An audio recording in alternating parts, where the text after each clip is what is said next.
The rotating lights of Nexus Prime pulsed in shades of blue and violet against the vast backdrop of the Kepler rim. The space station hung like a gleaming jewel at the edge of contested space, its translucent plasma shields rippling occasionally when debris from the nearby asteroid belt drifted too close. Felix watched from the viewport of his small transport as the docking protocols initiated, mechanical arms extending to guide his ship into one of the countless berths that lined the station's outer ring. Felix Deathworlder Martinez was not a man who enjoyed attention. The nickname had followed him across 3 sectors, a testament to his Earth origins, a high-gravity, high-oxygen planet that produced naturally stronger, faster, more durable beings than most other sentient races. The plasma scar that ran from his right temple down to his jawline caught the artificial light as he adjusted his collar, checking the concealed blade housed in his sleeve. 15 years as a mercenary had taught him that neutrality was an illusion, especially in places like Nexus Prime. Docking complete. Welcome to Nexus Prime. Please prepare for atmospheric equalization. The automated system announced in 6 different languages. Felix gathered his sparse belongings, a single duffel containing everything he owned in the universe, and waited for the airlock to cycle. The message from Torvin had been cryptic, but lucrative. 50,000 credits for a simple mediation job. In Felix's experience, nothing that paid that well was ever simple, but his accounts were running low, and Nexus Prime offered anonymity if nothing else. The sprawling commercial hub served as neutral ground for a dozen species and twice as many criminal syndicates, all operating under an uneasy truce maintained by the station's automated security systems and the mutual understanding that business was business. The airlock hissed open, revealing the bustling main concourse. Holographic advertisements flickered along the walls, offering everything from exotic narcotics to enhanced cybernetic implants. Species from across the galaxy moved through the space with purpose. Tall, willowy viridians with their phosphorescent skin, squat, heavily armored Krell merchants, and even a handful of fellow humans, though none with the distinctive muscular build that marked Felix as a pure-blooded Earther. "Felix, my old friend!" a voice called out above the general din of the concourse. Felix turned to see Torvin pushing through the crowd, his forearms gesticulating wildly. The Quarian information broker was as flamboyant as Felix remembered, dressed in a shimmer silk suit that changed colors with his movements. "So glad you could make it on such short notice." Felix nodded curtly. 50,000 credits buys a lot of short notice. What's the job? Torvin's wide, lipless mouth stretched into what passed for a smile among his kind. Straight to business, as always. I've secured us a private booth at the Golden Nebula. We can discuss the details there. The Golden Nebula was one of the more upscale establishments on Nexus Prime, catering to wealthy merchants and syndicate representatives rather than the common spacers who frequented the lower decks. Felix followed Torvin through the labyrinthine corridors of the station, noting the gradual shift in atmosphere as they moved from the public areas to the more exclusive zones. The security presence was more subtle here, fewer visible guards, but more surveillance drones disguised as decorative floating lights. The booth Torvin had reserved was shielded by a privacy field that distorted the air slightly, creating the impression of looking through water. As they sat, a human server approached with a tray of drinks. "I took the liberty of ordering you authentic Earth whiskey," Torvin said, pushing a tumbler toward Felix. "Imported from Scotland, I believe." Felix left the drink untouched. "The job, Torvin." The Quarian sighed, his secondary arms folding inward in a gesture of resignation. "Very well. You're aware of the 2 major criminal syndicates operating in this sector?" "Shadowbane and Void Star," Felix replied. Every mercenary worth their salt knew of the 2 crime families that controlled most of the illicit trade along the Kepler rim. "What about them?" "They're on the verge of open warfare," Torvin said, lowering his voice despite the privacy field. A shipment of military-grade weapons was hijacked 3 cycles ago. Shadowbane lost 6 enforcers in the raid and blames Void Star. Void Star denies involvement and claims Shadowbane has been encroaching on their mining operations in the Vega Spur. Felix frowned. And what does this have to do with me? Both matriarchs, Kyrian of Shadowbane and Valeth of Void Star, are currently on Nexus Prime for negotiations. The station administrator, Quillen, is concerned that if talks break down, the resulting conflict could destabilize the entire sector. Torvin paused, sipping his drink. They need a neutral party to mediate. I'm a mercenary, not a diplomat, Felix pointed out, already wary of where this was heading. Which is precisely why you're perfect for the job, Torvin countered. Neither side trusts the official Galactic peace representatives. Too many political entanglements. But you, Felix, you're a known quantity. Your reputation for neutrality precedes you. Felix almost laughed. My reputation is for killing efficiently, not solving disputes. Sometimes the most effective negotiators are those who understand the cost of failure. Torvin replied smoothly. Besides, both matriarchs specifically requested you. That gave Felix pause. They asked for me by name? Torvin nodded. Apparently. Your handling of the Procyon incident left an impression. 50,000 credits for 1 day of your time. Felix, all you need to do is listen to both sides and help them find common ground. Felix considered the offer. 50,000 would keep him comfortable for months, possibly even a year if he was frugal. And if both syndicate leaders had requested him specifically, refusing could create unwanted enemies. Fine, he finally said. When and where? Relief washed over Torvin's features. Excellent. Kyrian will receive you in Conference Suite Alpha at 1500 hours. Valeth in Suite Beta immediately after. I'll transfer half the payment now, half upon completion. As Torvin manipulated his personal datapad to authorize the transfer, Felix's instincts suddenly flared. 3 figures had entered the Golden Nebula, moving with the practiced precision of security forces rather than casual patrons. Their clothing was civilian, but the subtle bulges at their hips betrayed concealed weapons. Torvin, Felix said quietly, did you tell anyone else about our meeting? The Quarian looked up, confused. No, of course not. Why? Felix didn't wait for him to finish. In one fluid motion, he flipped the heavy stone table onto its side, creating a barricade just as the 3 figures drew their weapons. Not standard security stunners, but military-grade plasma pistols. Station security, one of them shouted, though the lack of uniforms or identification made the claim dubious at best. Torvin of Quaria, you're under arrest for information trafficking. The privacy field that had been protecting their conversation now worked against them, trapping Felix and Torvin in the booth with limited exits. Patrons throughout the Golden Nebula scattered, diving for cover or fleeing toward the exits. This is about the data crystal, isn't it? Torvin hissed, his skin paling to a sickly yellow. I should have known they'd trace it here. What data crystal? Felix demanded. But there was no time for explanations. One of the attackers was circling to flank their position. Felix calculated his options. 3 opponents, armed with lethal weapons, in a crowded civilian venue. The smart play would be to surrender and sort out the misunderstanding later. But Felix had survived this long by recognizing when security was actually an assassination team. He drew his own weapon, a compact neural disruptor that was technically legal in most jurisdictions. Stay down, he ordered Torvin, then launched himself over the overturned table. The first attacker wasn't expecting such a direct assault and hesitated just long enough for Felix to close the distance.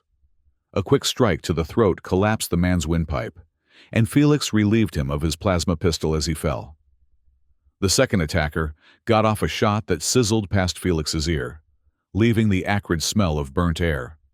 Felix returned fire, the plasma bolt catching the attacker in the shoulder and spinning him to the ground. The third assailant was more cautious, using the bar as cover while lining up a careful shot. Felix dived behind a support column as plasma fire superheated the metal, causing it to glow orange where the bolt had struck. "You're making a mistake," Felix called out. "I'm just here on business." "The mistake was yours, Deathworlder," the remaining attacker replied, her voice cold and professional. "This doesn't have to get messier." Felix quickly assessed his surroundings. The Golden Nebula's ornate ceiling was lined with decorative chains and hanging light fixtures. With a precise shot, he severed one of the chains, sending a massive crystalline chandelier crashing down onto the bar. The distraction gave him just enough time to sprint across the open space and tackle the third attacker before she could reposition. They grappled briefly, but Earthborn physiology gave Felix a decisive advantage in strength. Within seconds, he had her disarmed and pinned. "Who sent you?" he demanded, tightening his grip on her throat just enough to make breathing uncomfortable. "Go to hell," she spat, then bit down hard on something in her mouth. Her eyes rolled back instantly, and her body went limp. Suicide capsule. Definitely not standard station security procedure. Felix released her and moved quickly back to the overturned table where Torvin was still hiding, eyes wide with terror. "They're down," Felix reported grimly. "But we need to move. Real security will be here soon, and I'm not interested in answering questions about 3 corpses." "Gods of the Void," Torvin whispered, staring at the bodies. "Felix, I swear I didn't know they'd come after me here." "Save it," Felix cut him off, grabbing the Quarian by one of his upper arms. "Is there another way out of this place?" Torvin nodded shakily. "Service corridor through the kitchen. It leads to the maintenance levels." They moved quickly, slipping through the chaos of the evacuating restaurant and into the kitchen where confused staff were still trying to understand the commotion. A service door at the back opened into a utilitarian corridor that hummed with the station's environmental systems. "Felix, I need to tell you," Torvin began as they hurried through the maintenance passage. "Not now," Felix interrupted. "First, we get somewhere safe. Then you explain why fake security officers just tried to kill us." They navigated through the station's service tunnels for nearly 20 minutes, taking a circuitous route to avoid the main thoroughfares, where security would be on high alert. Eventually, they emerged into a quieter residential section, several decks away from the Golden Nebula. "My suite is just ahead," Torvin said, leading Felix to an unmarked door that looked identical to dozens of others in the corridor. He pressed his palm to the scanner, and the door slid open to reveal a surprisingly modest living space, given the Quarian's flashy appearance. Once inside with the door secured, Felix turned to Torvin. "Talk." The information broker sank into a chair, all 4 hands working nervously. "The job is real, Felix. Everything I told you about Shadowbane and Voidstar is true, but there's more to it than a disputed shipment." "I gathered that when assassins showed up," Felix replied dryly, "they weren't after you. They were after this." Torvin reached into a hidden pocket and produced a small data crystal, its surface glowing with a faint blue light. "It contains evidence that someone is manipulating both syndicates, engineering a conflict for their own benefit." Felix eyed the crystal suspiciously. "And how did you come by this information?" "I'm an information broker," Torvin replied with a hint of his usual pride. "It's what I do. But whoever is behind this conspiracy has resources I didn't anticipate. They traced the data extraction to me faster than should have been possible." "What's on it?" Felix asked, nodding toward the crystal. "I don't know the full details," Torvin admitted. "My source was killed before they could decode everything. But what I do know is that neither Shadowbane nor Voidstar is responsible for what's happening. They're being played against each other." Felix considered this information. If true, it changed the nature of his mediation job considerably. "And you want me to what? Show this to the matriarchs?" "Yes, exactly," Torvin exclaimed, leaning forward eagerly. "You're already scheduled to meet with both of them. This evidence could prevent a gang war that would tear this sector apart." Or it could get me killed for being the messenger, Felix countered. Please, Felix, Torvin implored. I've known you for what, 10 years now? Have I ever steered you wrong? Felix raised an eyebrow, touching the plasma scar on his temple meaningfully. All right. Besides that one time on Cygnus 4, Torvin amended quickly. But this is different.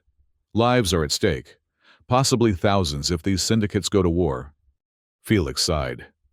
The smart play would be to walk away, book passage on the next transport off Nexus Prime, and forget about crime lords and conspiracies. But 50,000 credits was still 50,000 credits. And despite his mercenary pragmatism, he'd never been able to fully suppress a certain stubborn sense of justice.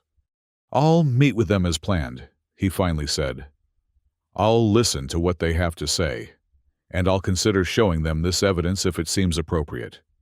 But at the first sign that this is going sideways, I'm out. Clear?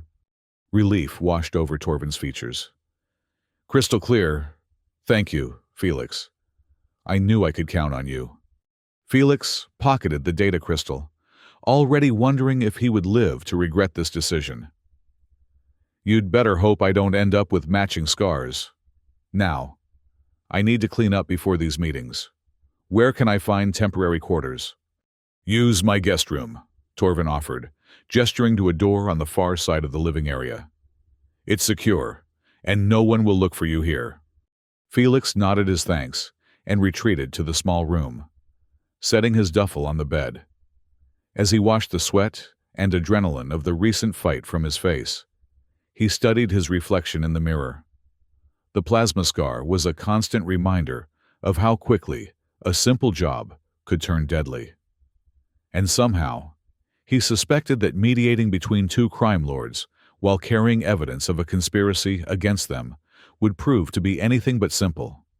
Conference Suite Alpha was located in Nexus Prime's diplomatic sector, an area designed to facilitate negotiations between entities that might otherwise be shooting at each other. The corridor leading to the suite was patrolled by actual station security, hulking Krell in formal armor, bearing the neutral gray and blue of Nexus administration rather than any syndicate colors. Felix had changed into the closest thing he owned to formal attire, a high-collared black tunic over matching trousers, with his neural disruptor holstered openly, as was customary for personal security on Nexus Prime. The data crystal from Torvin was secured in an inside pocket, its weight a constant reminder of the complicated situation he had walked into. The Krell guards scanned him thoroughly before allowing him to approach the suite entrance. Weapons will be temporarily deactivated while you are inside, one of them informed him, pressing a device against Felix's holster that emitted a soft pulse. The effect will reverse automatically when you exit. Felix nodded, having expected this standard security measure. The massive doors to Conference Suite Alpha slid open silently, revealing a room that struck a balance between opulence and functionality. A long table of polished black stone dominated the center, surrounded by adjustable chairs to accommodate various physiologies. One wall was a massive viewport looking out into space, with the swirling blue-green nebula that gave the station its name visible in the distance. At the far end of the table sat Kyrian, matriarch of the Shadowbane Syndicate.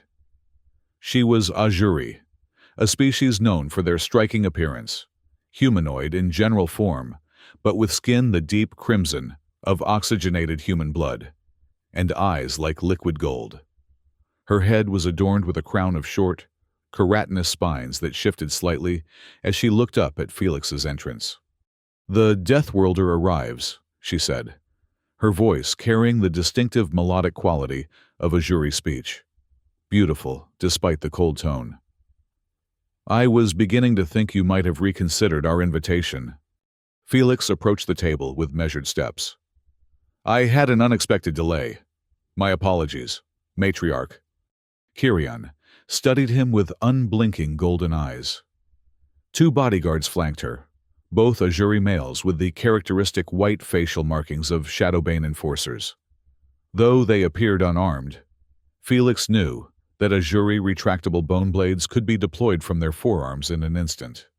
"Sit," Kyrian commanded, gesturing to the chair across from her.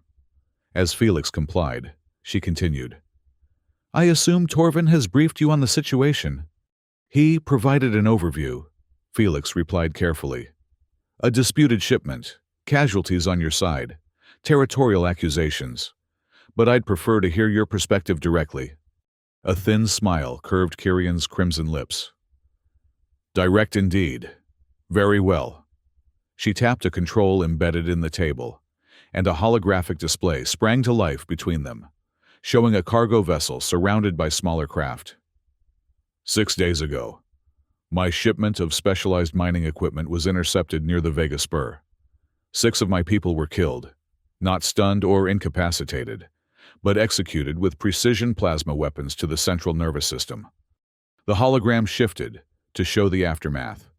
The cargo vessel drifting, scorch marks visible on its hull, and the bodies of the Azuri crew floating in space, each with a distinctive burn pattern at the base of the skull. "The attackers knew exactly when and where to strike," Kyrian continued, her voice hardening. "They disabled our communications before we could send a distress signal and used encrypted frequency jammers that match those employed by Void Star operatives." "And you're certain it was Void Star?" Felix asked, studying the holographic evidence carefully. "The evidence speaks for itself," Kyrian replied sharply. "But if you require more proof—" She gestured again, and the hologram changed to show surveillance footage of what appeared to be a planning meeting. The figures were indistinct, but one wore the distinctive green sash of a Void Star lieutenant. "This was recorded 3 days before the attack," Kyrian explained. "One of my informants infiltrated a Void Star safe house on Talos Minor." Felix leaned forward, focusing on the details of the footage. Something about it struck him as oddly convenient. The green sash prominently displayed, the face just obscured enough to prevent absolute identification. "May I?" he asked, indicating the controls. Kyrian hesitated, then nodded. Felix adjusted the playback, zooming in on certain sections, analyzing the light patterns and shadows. "Your thoughts, Deathworlder?" Kyrian asked after a moment of silence. "Professional work," Felix said carefully. "Both the attack and the surveillance. What was in the shipment that made it worth killing for?" Kyrian's spine crown flattened slightly, an Azuri expression of surprise or wariness. "As I said, specialized mining equipment. Technology that would give us an advantage in extracting rare elements from the asteroid belt. Valuable, but not typically worth assassinating rival syndicate members," Felix noted. "That tends to escalate situations beyond profitable boundaries." "Which is precisely why this aggression cannot stand," Kyrian responded, leaning forward intently. "Void Star has broken the equilibrium that has allowed both our organizations to thrive. If they believe they can murder my people without consequences, what comes next? A full assault on our holdings? The elimination of my lieutenants? My own assassination?" Felix could see the genuine anger in her golden eyes, but also something else. A hint of fear, perhaps, or uncertainty. "What outcome are you seeking from these negotiations?" he asked directly. "Justice," Kyrian replied without hesitation. "Void Star must acknowledge their actions, return my property, and provide appropriate compensation for my fallen crew members. Additionally, they must withdraw from 3 disputed mining claims in the Vega Spur as a demonstration of good faith." "And if these terms aren't met?" Kyrian's expression hardened. "Then Shadowbane will have no choice but to respond with appropriate force to protect our interests and honor our dead." Felix nodded slowly. "I understand your position, Matriarch. I'll convey these terms during my meeting with Valeth." "See that you do," Kyrian said, rising to her feet in a smooth motion that signaled the end of their discussion. "And remember, Deathworlder, your reputation for neutrality is what keeps you alive in spaces like these. Choose your allegiances carefully." As Felix stood, he considered mentioning Torvin's data crystal, but decided against it. Better to hear Valeth's side first, to get a more complete picture, before introducing potentially explosive evidence. "One more thing," Kyrian said as he turned to leave. "I'm curious. Why did you agree to mediate this dispute? Surely there are more straightforward ways for a man of your talents to earn credits." Felix met her golden gaze directly. "Sometimes the straightforward path leads exactly where someone else wants you to go." A slight tilt of her head acknowledged his cryptic response. "Until our next meeting, Felix the Deathworlder." As the doors to Conference Suite Alpha closed behind him, Felix released a breath he hadn't realized he was holding. The Krell guards outside gave no indication of having heard the conversation as they reversed the deactivation of his weapon and directed him toward Conference Suite Beta. The corridor between the two suites was mercifully empty, giving Felix a moment to process what he had learned. Kyrian's evidence was compelling but too neat, too convenient, and her demand for Void Star to withdraw from disputed mining claims suggested this conflict might be more about territorial expansion than justice for fallen comrades. The Krell guards outside Suite Beta subjected him to the same security procedures before allowing him entry. Where Suite Alpha had been designed with crisp efficiency, Suite Beta embraced a more organic aesthetic. Living plants grew from recessed beds along the walls, and the lighting mimicked natural sunlight filtered through foliage. The air was infused with subtle aromas that Felix recognized as calming agents, likely designed to put visitors at ease. Valeth, matriarch of the Void Star Cartel, waited in a conversation pit at the center of the room, rather than at a formal table. Unlike Kyrian's crimson intensity, Valeth was a study in cool composure.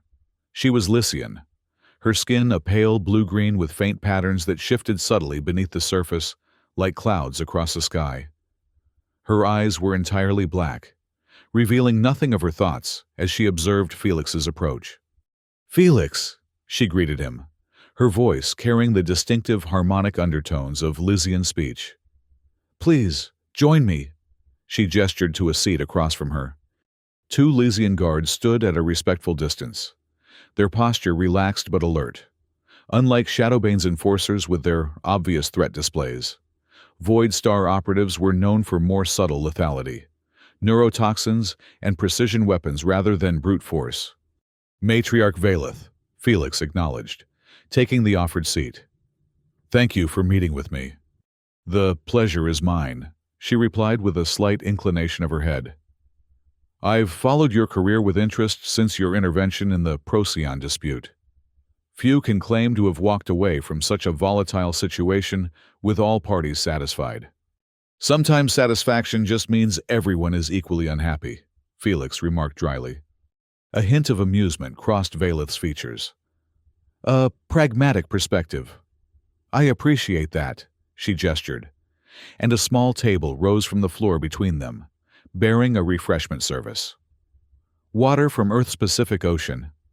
I understand it's considered exceptional among your kind." Felix nodded his thanks but didn't reach for the offered drink. "I've just come from meeting with Matriarch Kyrian." "And how is my esteemed counterpart?" Valeth asked, her tone revealing nothing. "Demanding justice for 6 dead crew members and the return of a stolen shipment," Felix replied directly. "She seems convinced that Void Star is responsible." Valeth's skin pattern shifted in what Felix recognized as the Lycian equivalent of a dismissive gesture. "A predictable accusation, and entirely false." She touched a control on her bracelet, and a holographic display appeared above the table between them. "Allow me to present an alternative perspective." The hologram showed a different vessel, not the cargo ship from Kyrian's evidence, but a military-grade transport with stealth capabilities. "This is a Galactic Peace Enforcement vessel, designation Shadow Echo, officially decommissioned 3 years ago after the Rigel border conflict. Except..." The image zoomed in on registration markings partially obscured by newer paint. It wasn't decommissioned. It was sold, through a series of shell corporations, to Shadowbane Syndicate. The hologram shifted, to show the vessel docked at what appeared to be a hidden facility carved into an asteroid. This was recorded by one of our surveillance drones 2 weeks ago in what Kyrian claims is a disputed mining zone. Does this look like mining equipment to you? The image zoomed in further to show crates being loaded onto the ship, their markings clearly visible. GPCF M7X, Galactic Peace Combat Firearms, military grade. Shadowbane isn't mining resources, Valeth continued, her voice cool and precise. They're stockpiling military-grade weapons. The shipment Kyrian claims we intercepted? It contained enough firepower to overwhelm Voidstar's defensive capabilities in this sector. Felix studied the evidence carefully. Like Kyrian's, it seemed almost too perfect, the markings clearly visible, the implications unmistakable.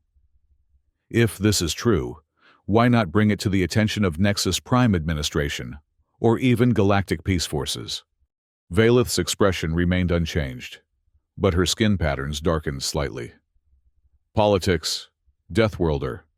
Nexus Administration prioritizes commerce over justice, and certain elements within Galactic Peace have been compromised. Seeking official intervention would only alert Shadowbane that we're aware of their plans. So instead, you asked for a mediator, Felix concluded.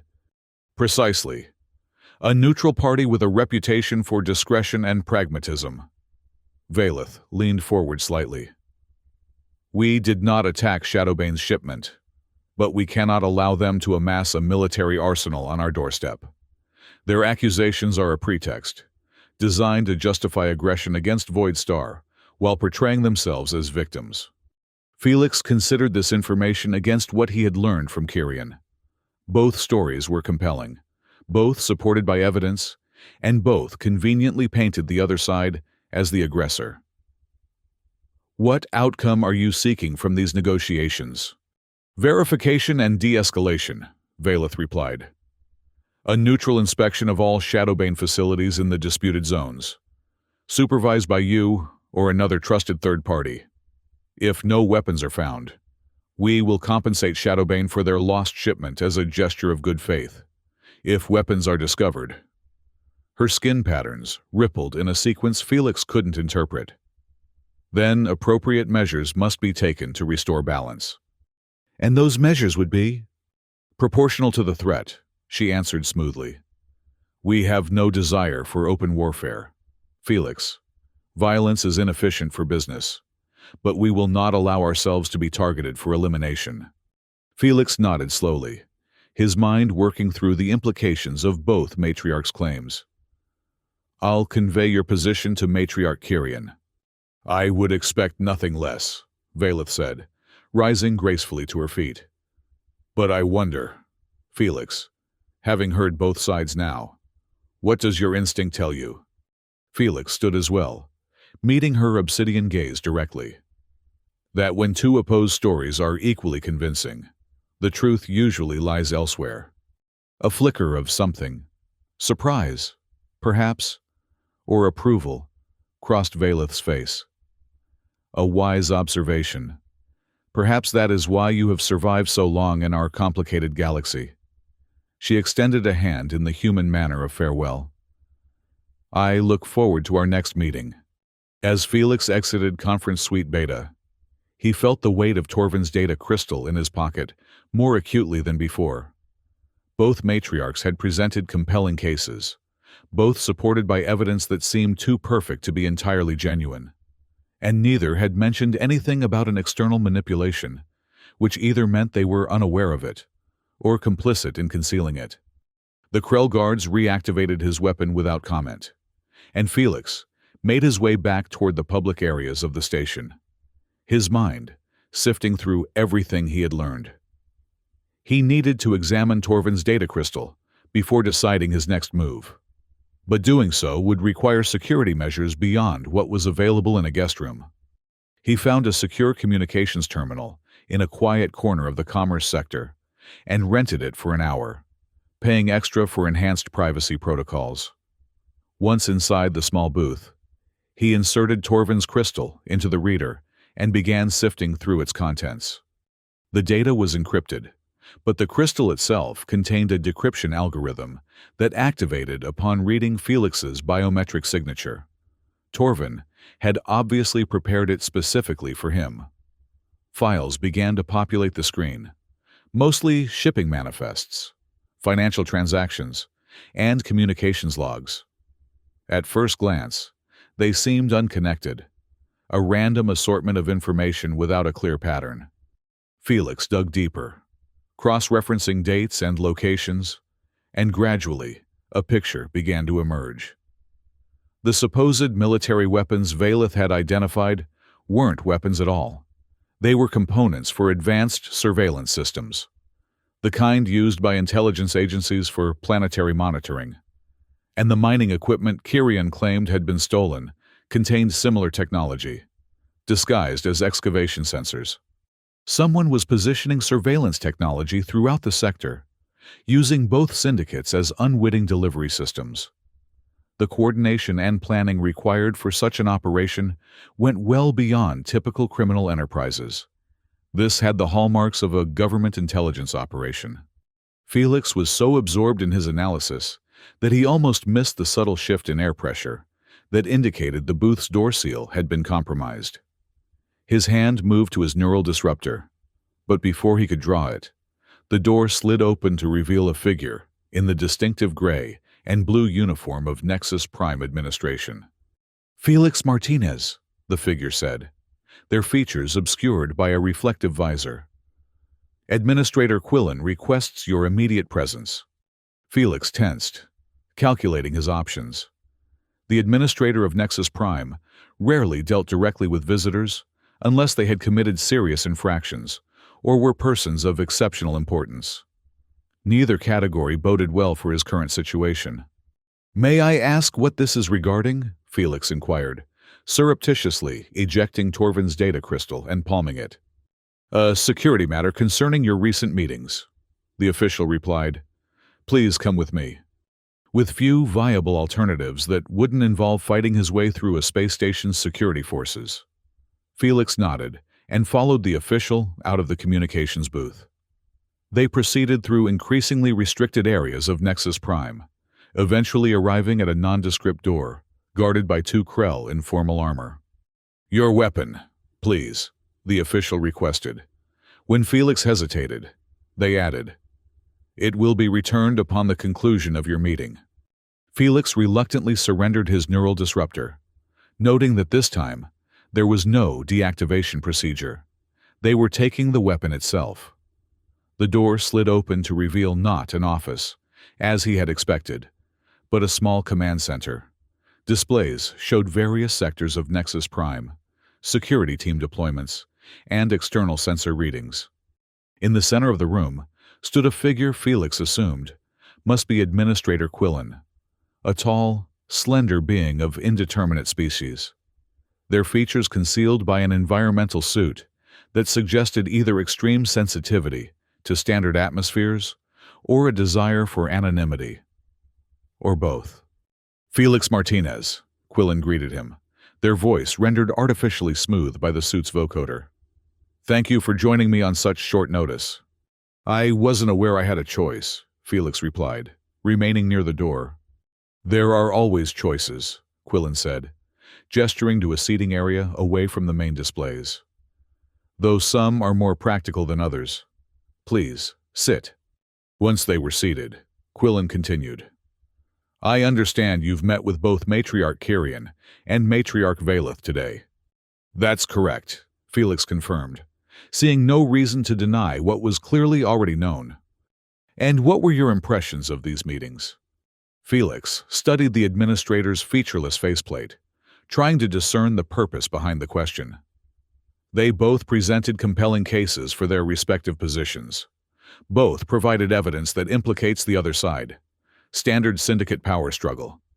"Is that all?" Quillen pressed, leaning forward slightly. "Nothing about their evidence struck you as unusual?" The hairs on the back of Felix's neck stood up, a primitive warning system that had saved his life more than once. "Should it have?" Quillen was silent for a moment, then gestured to an aide who approached with a secure datapad. I believe you'll find this interesting, the administrator said, passing the device to Felix. The screen showed a split image. On one side, the surveillance footage Kyrian had presented of supposed Void Star operatives planning the attack. On the other, the footage Valeth had shown of the military transport being loaded with weapons. As Felix watched, the images were analyzed frame by frame, revealing subtle but unmistakable signs of digital manipulation. Both pieces of evidence are forgeries, Quillen stated flatly. Extremely sophisticated ones, beyond the capabilities of either syndicate's technical teams. Felix kept his expression neutral, though his mind was racing. This confirmed his suspicions, but raised even more questions. Why show me this? Because Nexus Prime exists in a delicate balance, Quillen replied. We maintain neutrality, not out of moral principle, but pragmatic necessity. The syndicates provide economic stability and, ironically, a form of order. Open warfare between Shadowbane and Void Star would be catastrophic for this entire sector. And you think I can prevent that? Felix asked skeptically. I think you already possess information that could, Quillen said, their vocoder unable to completely mask the intensity in their voice. Information from a certain Quarian broker about external manipulation of both syndicates. Felix tensed, his hand instinctively moving toward the pocket containing Torvin's data crystal. How do you— This is my station, Deathworlder, Quillen interrupted. Very little occurs here without my knowledge. Torvin has been a useful information node for many years. So you know who's behind this, Felix concluded. I have suspicions, Quillen acknowledged. But suspicions aren't proof, and accusations without evidence against certain parties can be more dangerous than silence. Felix considered his options carefully. Quillen clearly knew about Torvin's data crystal, but hadn't demanded he surrender it. That suggested the administrator wanted Felix to use the information rather than suppress it. What exactly do you want from me? Felix asked directly. Continue your mediation, Quillen replied.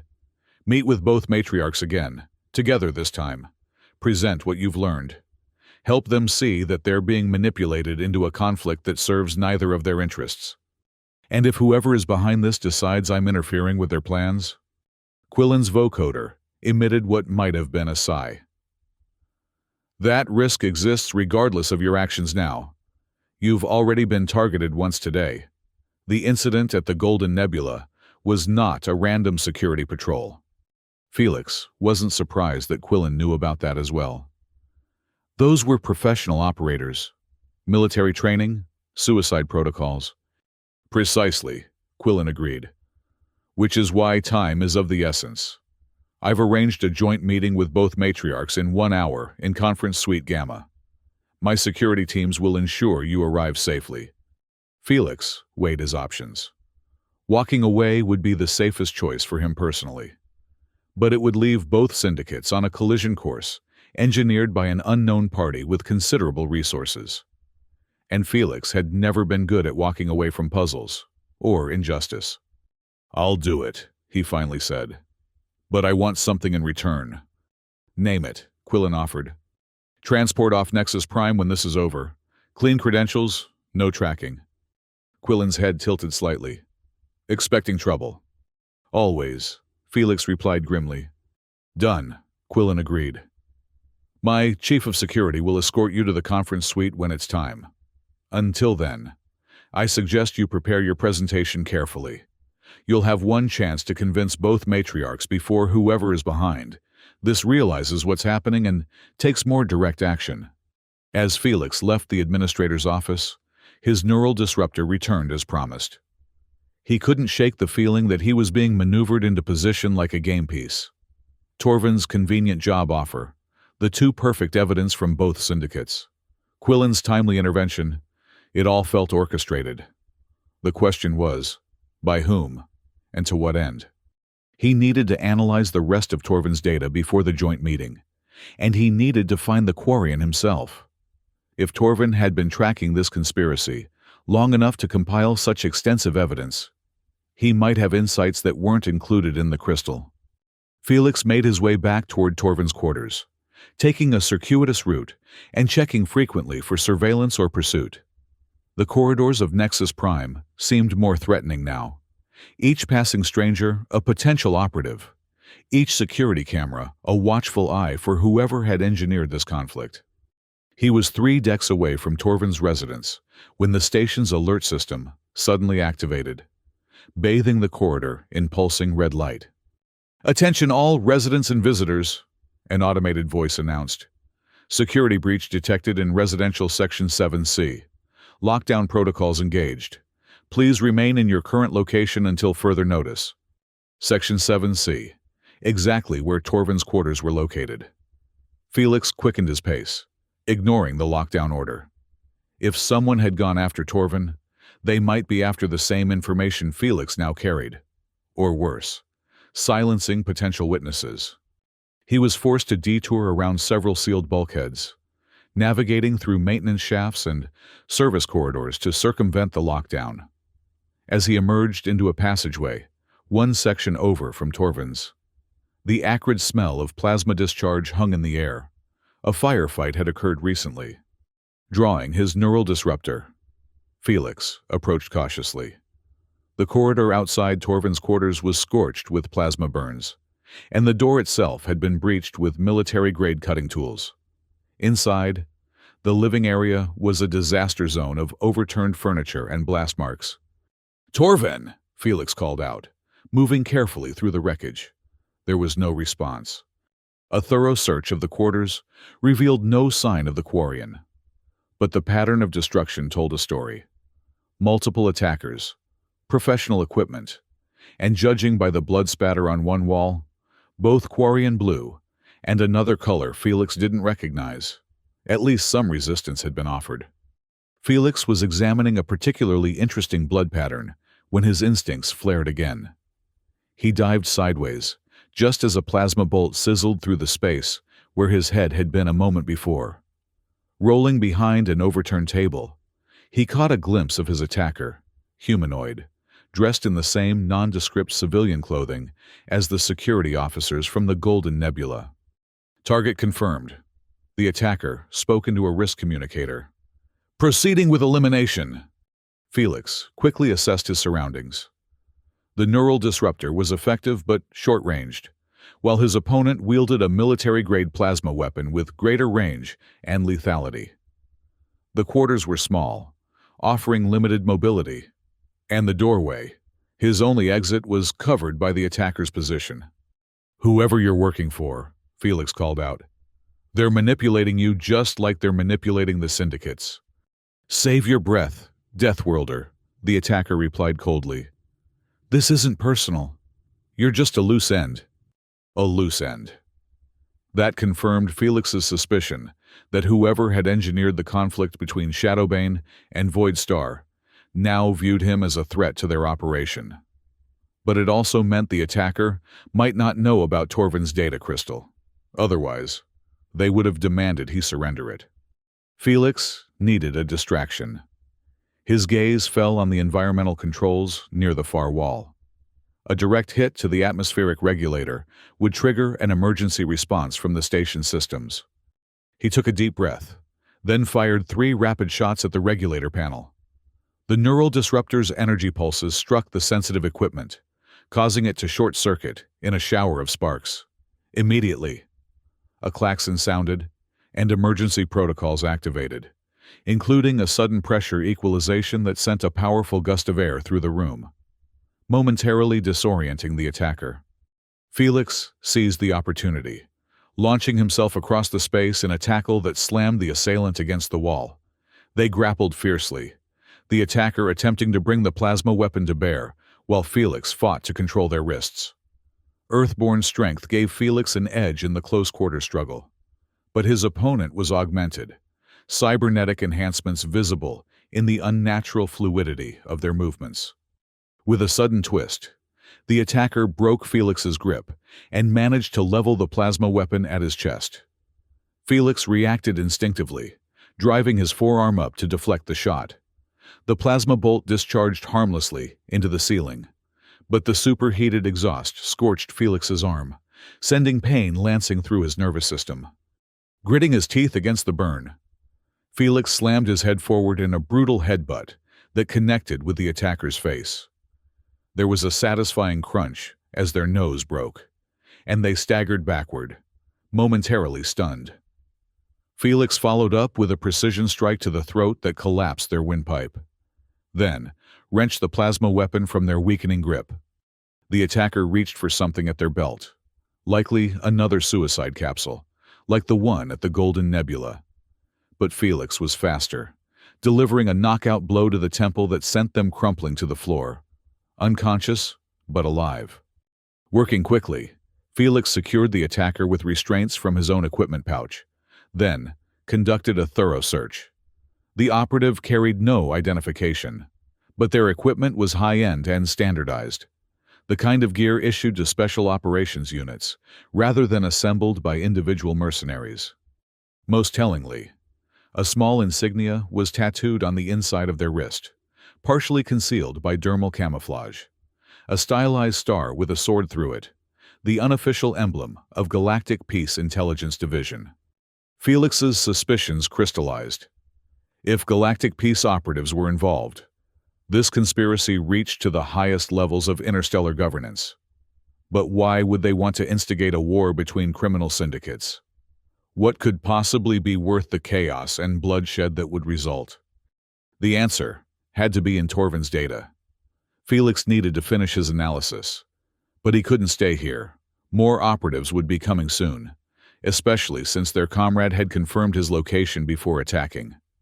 He took the operative's plasma weapon and communicator, then exited Torvin's quarters quickly. The station's emergency response teams would be arriving soon to investigate the environmental alarm, and Felix had no desire to explain the unconscious, bound operative in the living room.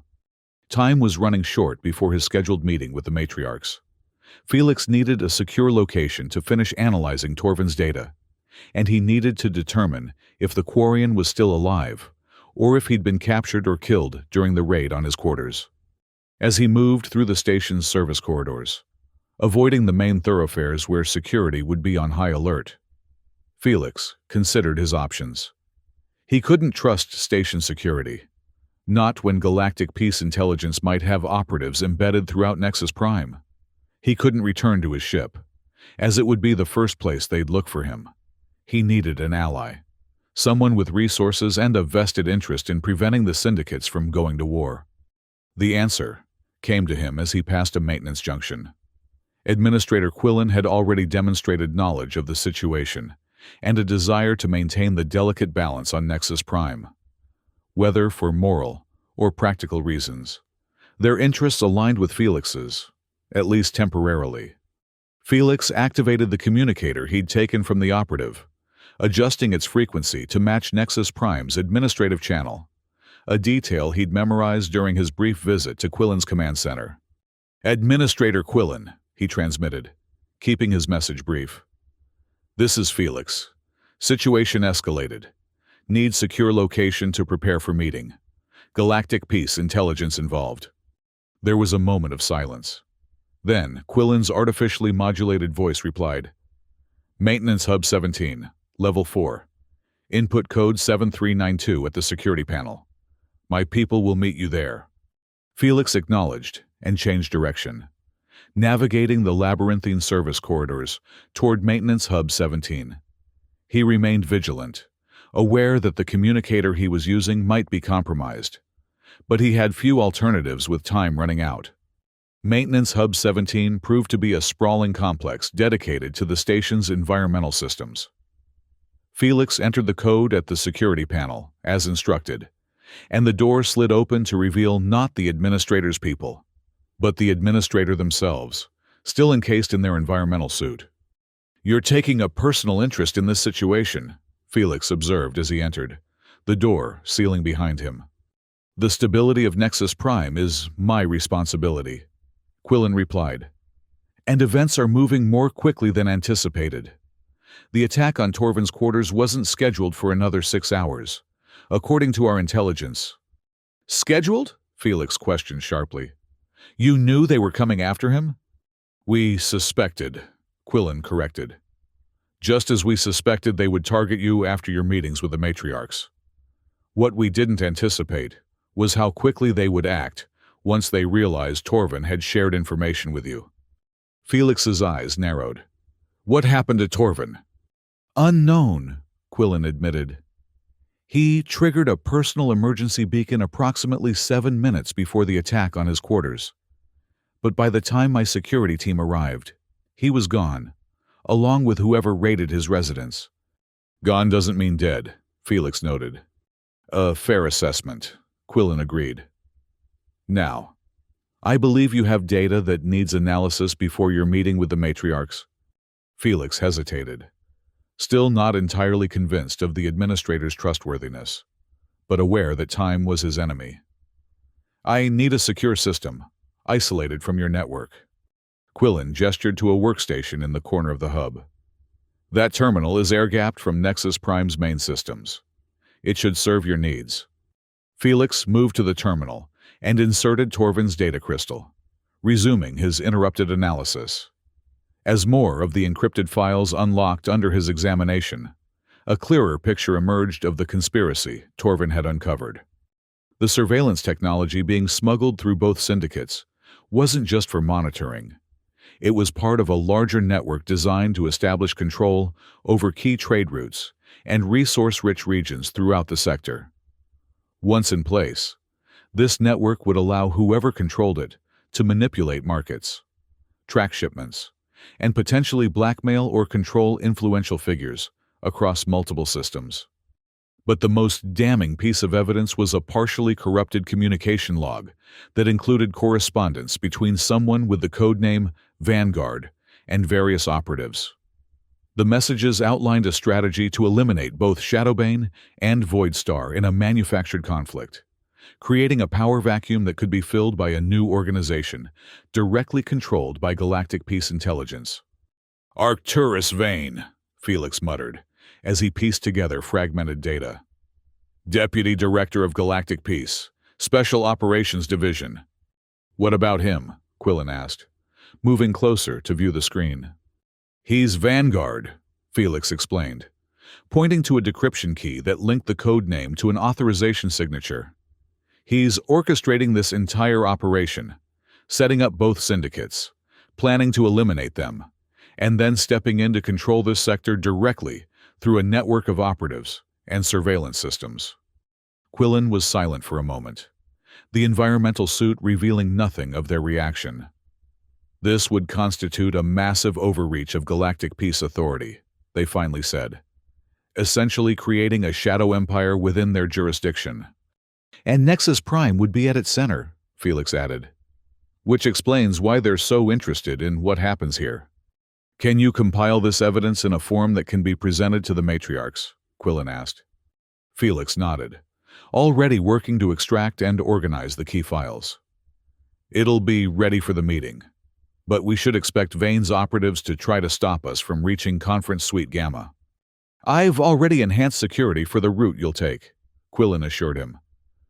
And the matriarchs are being escorted by their own security teams as well as mine. Vane may have operatives on Nexus Prime, but he doesn't control the station yet. Felix completed his preparation of the evidence, transferring the essential files to a secure presentation format that could be displayed in the conference suite. As he worked, a question nagged at him. Why did Torvin bring this to me? He asked, turning to face Quillen. There are plenty of mercenaries who could have served as mediators. Why specifically request me? Quillen's vocoder emitted what might have been a thoughtful hum. Perhaps because of your unique background. You're not just any mercenary, Felix Martinez. Before you became a hired gun, you were Lieutenant Commander Felix Martinez, Earth Defense Force Intelligence. A fact you've gone to great lengths to conceal, but one that Torvin, as an information broker, would certainly have known. Felix tensed. His former identity was something he had buried deep. A life he had left behind after the Proxima incident revealed corruption within Earth's military command structure. How do you know about that? As I said, this is my station, Quillen replied simply. I make it my business to know who walks my corridors, especially those with unusual skill sets. Before Felix could respond, the communicator he had taken from the operative activated, an automated alert tone sounding. They know their operative failed, Felix surmised, silencing the device. They'll be coming in force now. Then we should proceed to Conference Suite Gamma without delay, Quillen decided, moving toward the door. My security chief is waiting with an escort. The journey through Nexus Prime's restricted corridors was tense, but uneventful, suggesting that Vane's operatives hadn't yet determined their location or were regrouping after the failed assassination attempt. Quillen's security detail, a mixture of Krell warriors and human specialists, maintained a protective formation around Felix as they proceeded toward the diplomatic sector. As they approached Conference Suite Gamma, Felix could see additional security personnel stationed at regular intervals along the corridor, some bearing the colors of Shadowbane, others the insignia of Void Star, and still others the neutral gray and blue of Nexus administration. The three factions maintained a wary distance from each other, united temporarily by the common protocol of diplomatic protection. Both matriarchs are already inside, Quillen informed Felix as they reached the entrance to the suite. They've agreed to hear your presentation jointly, though they've each brought 2 security officers into the room with them. Felix nodded his understanding. And after I present the evidence? That will depend on their reaction, Quillen replied. But I suggest you be prepared for anything. As Felix stepped through the doors into Conference Suite Gamma, he felt the weight of multiple gazes immediately fix upon him. The suite was larger than either Alpha or Beta, designed for multi-party negotiations with a circular table at its center. Kyrian sat on one side, flanked by her Azuri guards, with their bone blades partially extended in a display of readiness. Valeth occupied the opposite position, her Lycian guards standing perfectly still behind her, their skin patterns shifting in what Felix recognized as an alert status. The mediator arrives, Kyrian observed, her golden eyes narrowing. I was beginning to think you had abandoned your responsibilities. My apologies for the delay. Matriarchs, Felix replied formally. There were complications that required attention. These complications, Valeth inquired, her voice cool and precise. Would they perhaps explain why Nexus Prime has been experiencing heightened security alerts for the past 2 hours? They would, Felix confirmed, moving to the presentation console at the head of the table. And they're directly related to the matter we're here to discuss. Both matriarchs watched intently as Felix inserted Torvin's data crystal and initiated the security protocols that would prevent external access to the suite's systems during his presentation. Before I begin, Felix said, looking between the 2 powerful syndicate leaders, I want to be clear that what I'm about to show you will likely change your perspective on recent events. I ask only that you reserve judgment until you've seen all the evidence. Kyrian's spine crown flattened in what Felix now recognized as a sign of suspicion, while Valeth's skin patterns darkened slightly. Neither spoke, however, which Felix took as permission to proceed. The holographic display activated above the center of the table, showing first the evidence each matriarch had presented during their individual meetings with Felix. Both of you provided compelling evidence to support your respective positions. Felix began. Matriarch Kyrian, you showed surveillance footage of alleged Void Star operatives planning the attack on your shipment.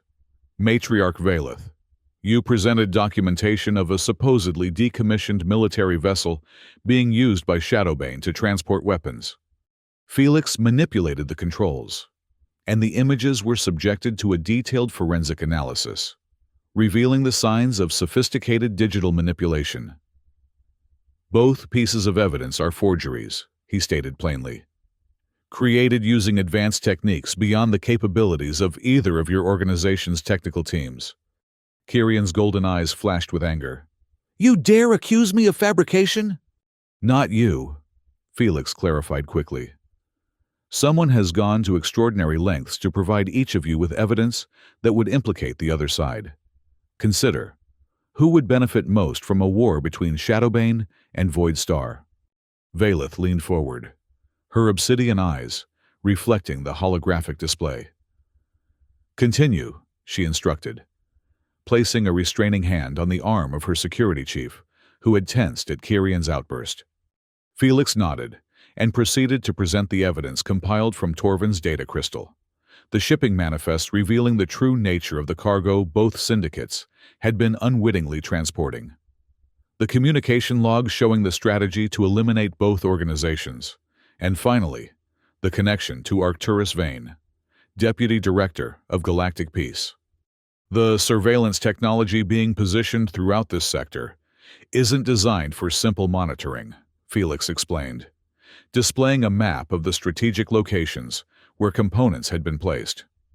Once fully operational, this network would allow Galactic Peace Intelligence, or more specifically, a faction within it, led by Vane, to control all significant commerce and resource extraction in the Kepler Rim. Both your organizations would be eliminated, replaced by operatives directly loyal to Vane. The evidence was damning and comprehensive. As Felix concluded his presentation, a heavy silence fell over the conference suite. Kyrion and Valeth exchanged a long look across the table. The first time, Felix suspected that they had truly seen each other as something other than rivals. Verification? Kyrion finally demanded, turning back to Felix. Everything can be independently confirmed, Felix assured her, transferring copies of the raw data to secure devices for each matriarch. Your technical teams can validate the authentication signatures and trace the information to its sources. If this is true, Valeth said, her voice carrying an edge Felix hadn't heard before, then we have been played against each other like pieces in a game. A game with lethal stakes, Kyrion added, her crimson skin darkening with anger. My people died because of this deception. As did mine, Valeth acknowledged, a rare moment of shared grief passing between the syndicate leaders. Felix was about to respond when the conference suite's security system suddenly activated, bathing the room in pulsing red light. The external door locks engaged with an audible clank, and the environmental controls shifted to independent mode, standard protocol for a security breach.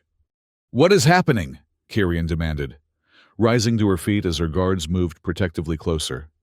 Administrator Quillen's voice came over the suite's communication system, tense despite the vocoder's modulation. Multiple armed intruders have breached the diplomatic sector. They're using Galactic Peace override codes to bypass security measures. ETA to Conference Suite Gamma, 3 minutes. Felix's mind raced, calculating options. They must have realized we've uncovered their operation. They can't afford to let this evidence reach the public. Then we eliminate them, Kyrion declared, her bone blades fully extending in preparation for combat. Their numbers are too great, Quillen's voice warned. At least 20 operatives, all with military-grade weapons and tactical augmentations. Felix looked between the two matriarchs, an idea forming. We need to get this evidence to a public transmission node. Once it's broadcast across neutral networks, Vane's operation will be exposed, and he'll lose the support of his political backers. The nearest secure transmission node is 3 decks away, Valeth pointed out. We would need to fight through Vane's operatives to reach it. Not necessarily, Felix countered, recalling the station schematics he had studied earlier. There's a maintenance access shaft behind Panel 7 in this suite. It connects to the environmental control system that runs throughout this sector. We could use it to bypass the main corridors where they'll be expecting us. Kyrion looked skeptical. Crawling through maintenance shafts like vermin. That is hardly befitting a matriarch of Shadowbane. Would you prefer to die with dignity, or survive with a chance for vengeance? Felix asked bluntly. Kyrion's golden eyes narrowed, but she gave a curt nod of acknowledgement. Your point is taken, Deathworlder. Administrator, Felix called out. Can you create a distraction to buy us time? Already in progress, Quillen replied. I've initiated a Level 2 security protocol in the adjacent sector. It should divert some of their forces for approximately 5 minutes. That'll have to be enough, Felix decided, moving quickly to the indicated wall panel and removing it to reveal the maintenance shaft beyond. Matriarchs, we need to move now. The shaft was narrow and utilitarian, designed for maintenance drones rather than organic beings. Felix led the way, followed by Valeth, then Kyrian, with each matriarch bringing one security officer and leaving the others to create a defensive position in the conference suite as a further distraction. They had barely entered the shaft when the sound of plasma weapons discharging echoed from the suite behind them. Vane's operatives had arrived and were engaging the remaining security personnel. Move quickly, Felix urged, navigating the cramped passage by memory and instinct.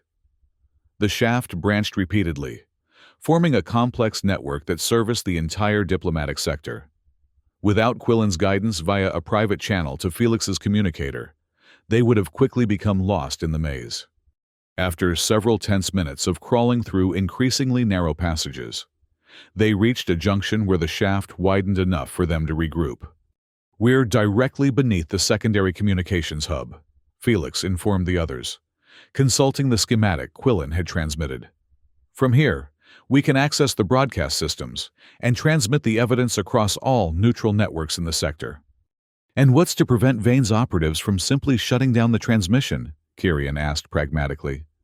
Once initiated, the broadcast will be picked up and relayed by automated systems throughout the Kepler rim, Valeth explained, before Felix could respond. Even if they terminate the original transmission, the data will already be propagating through multiple independent networks. Felix nodded his agreement. Exactly. We just need to maintain control of the hub long enough to start the broadcast. Then let us proceed, Kyrian declared, her patience clearly wearing thin with the confined space and undignified means of travel. Felix removed the access panel above them, revealing the underside of the communications hub. The space was dimly lit and filled with the hum of processing units and transmission equipment. He pulled himself up into the room, then helped the others emerge from the maintenance shaft. The hub was automated, with no personnel present, a stroke of luck that Felix suspected might have been arranged by Quillen. He moved quickly to the main console and began preparing the evidence for transmission. We need to encrypt this so it can't be easily blocked, Felix explained as he worked. A multispectral broadcast using all available frequencies will be harder for them to jam. Valeth stepped forward. Allow me. Void Star has considerable experience with secure transmissions.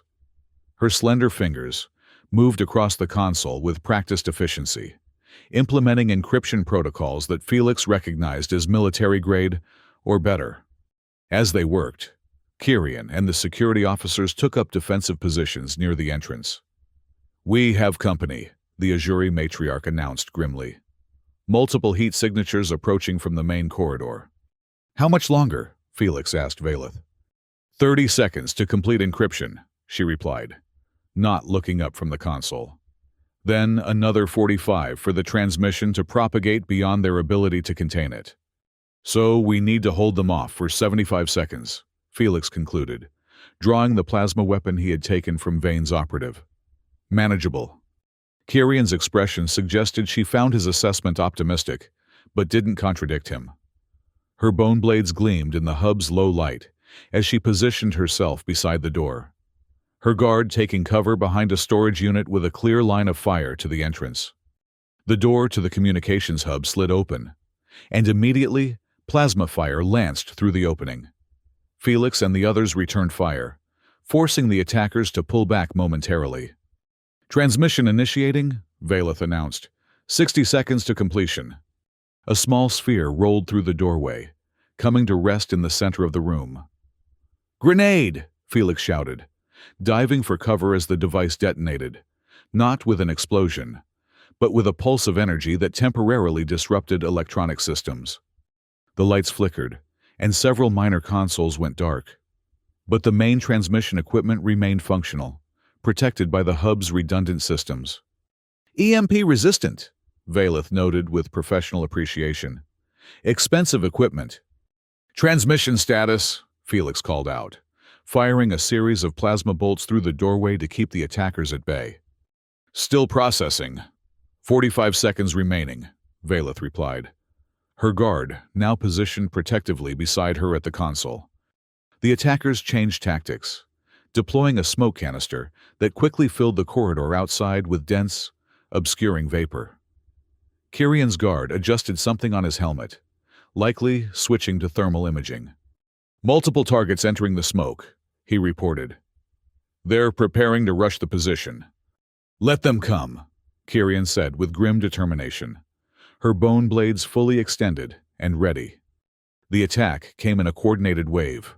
3 operatives charged through the smoke while others provided covering fire from behind. Felix and the security officers returned fire, dropping one of the charging attackers, but the other 2 reached the doorway. Kirian met them head-on, her bone blades slashing in precise arcs that found gaps in the operative's armor. One fell immediately, throat sliced open in a spray of crimson. The other managed to fire a plasma bolt that grazed Kirian's shoulder before her second strike impaled him through the chest. Transmission at 70%, Valeth called out. 30 seconds remaining. More operatives were gathering in the corridor, preparing for another assault. Felix could hear them coordinating, their voices professional and methodical. They knew time was against them. They're going to rush us with everything they have, Felix warned. We need to hold this position just a little longer. Kirian rejoined them, ichor from her wounded shoulder, hissing as it dripped onto the floor. Then we shall hold it, she stated simply, her golden eyes burning with determination. The next attack was more cautious, with operatives firing from multiple angles to force the defenders to divide their attention. Felix and the security officers returned fire selectively, conserving energy and focusing on the most immediate threats. Transmission at 90%, Valeth reported. The evidence is now being received by stations throughout the Kepler Rim. Even if they kill us now, they can't stop what's happening. As if in response to her declaration, the assault suddenly intensified. A heavily armored figure charged through the doorway, absorbing multiple plasma bolts without slowing. Felix recognized the tactics of a shock trooper, designed to draw fire and create an opening for others to exploit.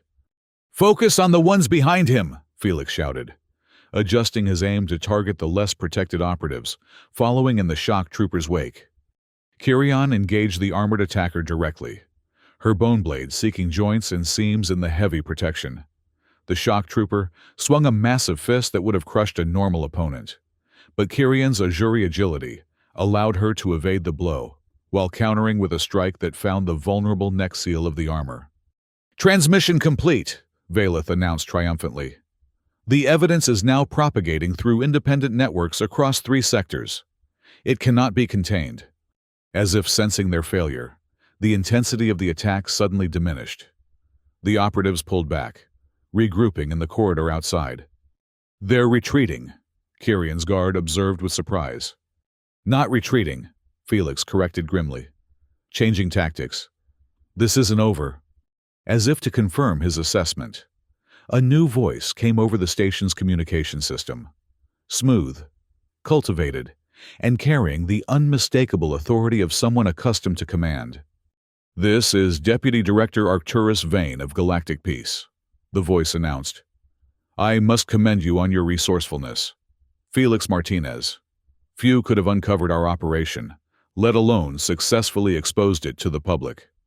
Felix exchanged glances with the matriarchs, both of whom looked as wary as he felt at this unexpected development.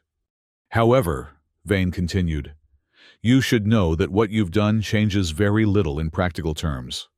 By the time any official investigation can be mounted, key evidence will have disappeared, and political allies will have ensured that any accusations against me are dismissed as syndicate propaganda."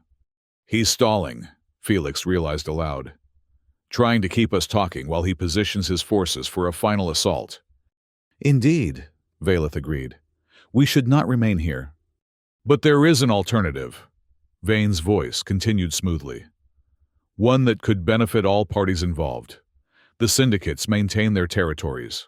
My operation continues with certain adjustments to accommodate your interests, and everyone profits.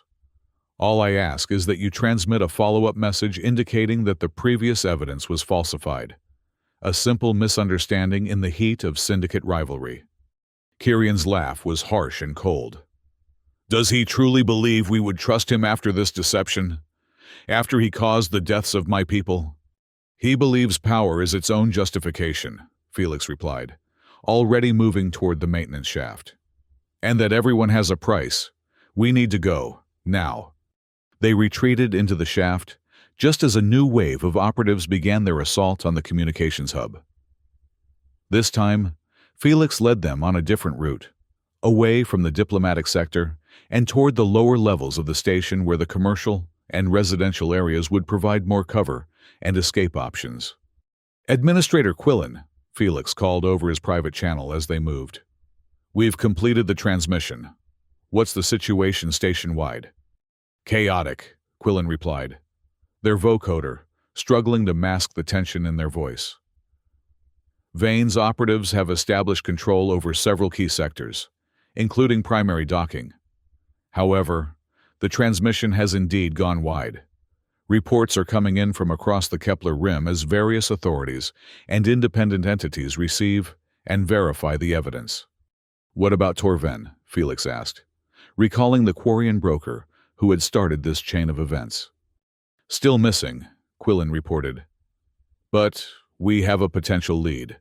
Unusual energy signatures were detected in the abandoned mining dock on level 17. It could be where they're holding him for interrogation. We need to get to that dock, Felix decided. If Torven is still alive, he's likely being forced to reveal any additional evidence or contacts he might have. The mining dock is in the opposite direction, Kirian pointed out as they continued through the maintenance shaft. And we have more pressing concerns, namely, ensuring our own survival. Torven risked everything to expose this conspiracy, Felix countered. I'm not leaving him to Vane's interrogators. Valeth's skin patterns shifted in what Felix interpreted as thoughtful consideration. Tactically, rescuing the Quarian could be advantageous. He may possess additional information that could further incriminate Vane, and a living witness would be more compelling than data alone. Kirian considered this for a moment, then gave a curt nod. Very well, but we will need reinforcements. I have operatives on Nexus Prime who can meet us en route. As do I, Valeth added, already using a secure communicator to relay instructions to her people. Felix led them through the labyrinthine maintenance system, gradually working their way down toward level 17. The shafts became narrower and less maintained as they descended to the older sections of the station. Dust and corrosion suggesting these passages saw little use even by maintenance drones. Administrator, Felix called over his private channel. We're heading to the mining dock to search for Torven. Can you provide any support or intelligence? My resources are stretched thin, Quillen replied. Static interfering with the transmission as they descended deeper into the station's infrastructure. Vane's operatives have disabled several security systems and established jamming fields in key areas, but I can divert a small security team to meet you at Junction 17B, near the approach to the mining dock. Understood, Felix acknowledged. Any update on the wider situation? The transmission is having the desired effect, Quillen reported. Major financial backers are already distancing themselves from Vane's operation. The Galactic Peace Central Command has issued a statement announcing an internal investigation. But in the short term, Vane's immediate concern will be eliminating witnesses and evidence, which makes your current mission both essential and extremely dangerous. They reached a vertical shaft that would take them directly to level 17. The descent was challenging, especially for Kirian, whose injury from the earlier fight limited her mobility. But they managed to reach the bottom without incident. Junction 17B was just ahead, a nexus where several maintenance tunnels converged near a seldom-used access point to the main corridors. As promised, A small team of Nexus Prime security personnel was waiting. 2 humans and a Krell, all bearing the station's official insignia and equipped with tactical gear. Administrator Quillen sent us, the senior officer explained, without preamble. We've conducted preliminary surveillance of the mining dock. There's definitely activity inside, power usage, communication signals, and thermal signatures indicating approximately 8 to 10 individuals. Guard patterns? Felix inquired, already planning their approach. 2 at the main entrance, rotating every 30 minutes. At least 1 sniper position overlooking the approach corridor. The interior layout provides multiple defensive positions. It won't be an easy extraction. By this time, both Matriarch's reinforcements had arrived as well. 4 Azuri warriors for Kyrian, their crimson skin marked with the white symbols of Shadowbane elite guards, and 3 Lysian operatives for Valeth, their blue-green skin patterns shifting in complex sequences that Felix suspected was a form of silent communication. With 15 combat-capable individuals now assembled, they had a fighting chance against Vane's operatives. Felix quickly outlined a plan, drawing on his military background to create a multi-pronged assault that would maximize their advantages and minimize the risk to Torvin if he was indeed being held inside. The first team will create a diversion at the main entrance, Felix explained, indicating positions on a rough schematic of the mining dock provided by Quillen's security officers. The second will neutralize the sniper and secure our exit route. The third, myself, the matriarchs, and 2 specialists, will enter through this maintenance access point and locate Torvin. The plan was straightforward, but relied on precise timing and execution. After confirming that everyone understood their roles, they moved into position, using the rarely traveled service corridors to approach the mining dock undetected. The abandoned facility had once served as a processing center for asteroid minerals, before newer, more efficient methods had rendered it obsolete. Now, it stood as a cavernous, shadowy space filled with derelict equipment and gantries, a perfect location for clandestine operations away from the station's more populated areas. From his vantage point in a ventilation duct overlooking the dock's interior, Felix could see 2 figures in the central area, one secured to a chair under harsh lighting, the other standing nearby holding what appeared to be an interrogation device. Even from a distance, Felix recognized Torvin's distinctive Quarian physiology. The information broker was alive, but his normally vibrant skin had faded to a sickly pale yellow, indicating severe stress or injury.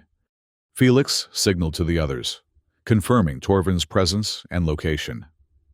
The diversionary team moved into position near the main entrance, ready to create a distraction that would draw attention away from their actual infiltration point. On my mark, Felix transmitted to all teams. 3, 2, 1, execute. The diversionary team initiated their attack with a coordinated volley of suppression fire that immediately drew the guards at the main entrance into a defensive posture. Simultaneously, a precision shot from Valeth's sniper eliminated the lookout positioned in the upper gantry, preventing them from reporting the secondary approach. Felix, along with Kyrian, Valeth, and 2 specialists selected for their extraction skills, slipped through the maintenance access panel and into the shadows of the mining dock's periphery. They moved silently, using the abandoned equipment as cover, while approaching the central area where Torvin was being held. The interrogator had reacted to the commotion at the main entrance, drawing a weapon and moving toward the sound of combat. This was the opportunity Felix had been waiting for. He signaled to the others, and they surged forward, covering the distance to Torvin in seconds. Extraction team in position, Felix reported, as they reached the Quarian. Securing the package now. Torvin's eyes widened in recognition as Felix appeared before him, relief washing over his features. Felix, knew you'd figure it out, he managed weakly, as the specialists worked to free him from his restraints. Save your strength, Felix advised, scanning for immediate threats as Kyrian and Valeth established a defensive perimeter around them. "We're getting you out of here." "Wait," Torvin gasped, gripping Felix's arm with surprising strength given his condition. "There's more. Vane isn't working alone. He's just the executor. Bigger players behind him." Before Felix could ask for clarification, plasma fire lanced through the space where he had been standing a moment earlier. The interrogator had returned, accompanied by 3 operatives in tactical gear. They had bypassed the diversion at the main entrance and approached through a secondary access point that hadn't appeared on the schematics. "Take cover!" Felix shouted, returning fire as he pulled Torvin behind a massive ore processor for protection. Kyrian and Valeth reacted instantly, their guards engaging the new threats with coordinated precision. The mining dock erupted into a chaotic battlefield, plasma bolts crisscrossing the cavernous space and reflecting off the metallic surfaces of the abandoned equipment. The acoustics amplified every discharge, creating a disorienting cacophony that made communication difficult. Felix assessed their situation quickly. The extraction team was cut off from their planned exit route.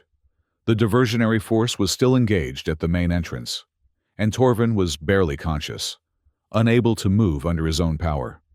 "We need an alternate exit," Felix called to Kyrian and Valeth, who had taken positions nearby, both demonstrating the combat prowess that had helped elevate them to leadership of their respective syndicates.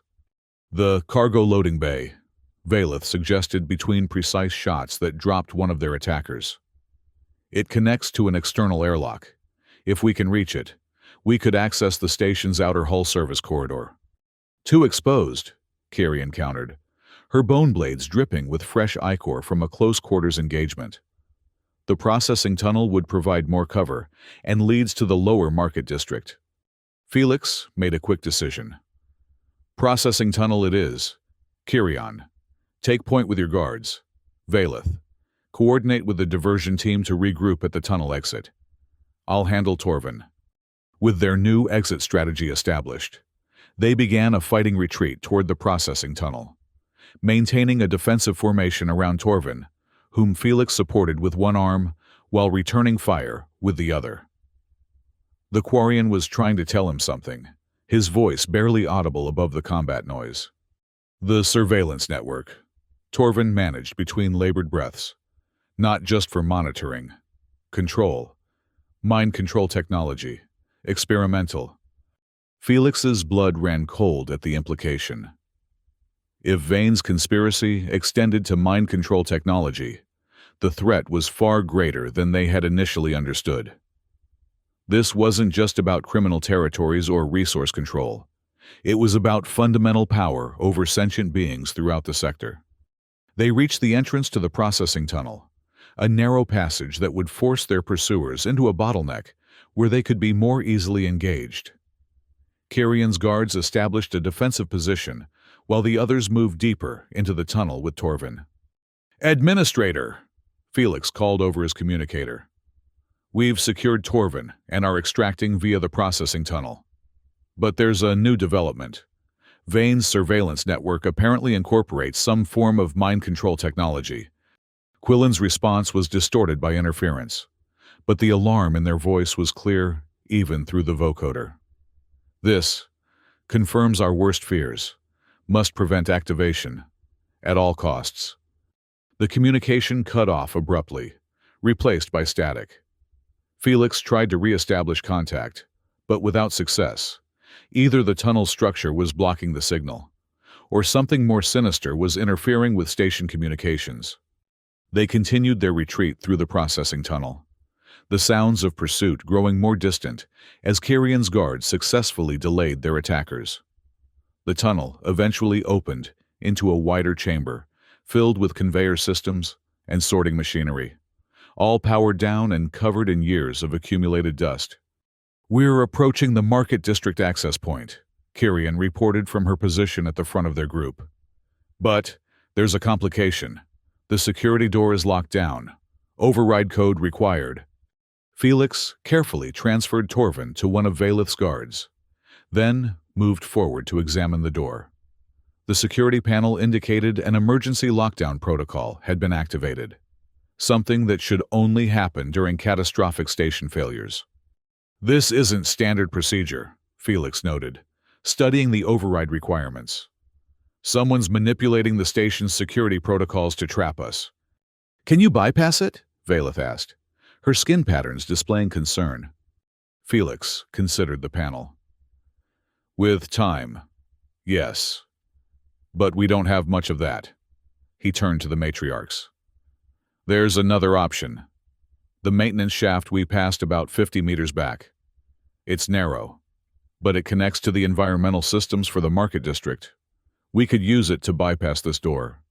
Another crawl through the station's intestines, Kyrian remarked with distaste. But I see no alternative.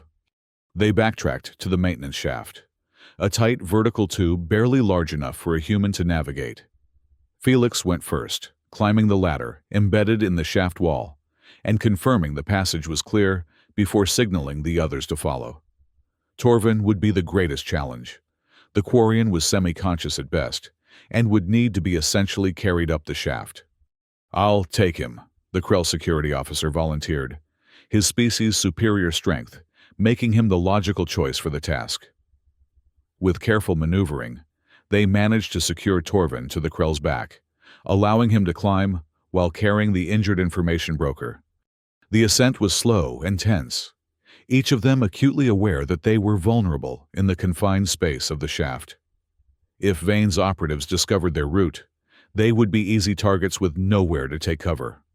Eventually, they reached a horizontal section that, according to the station schematics, would lead them to an access point in the lower market district.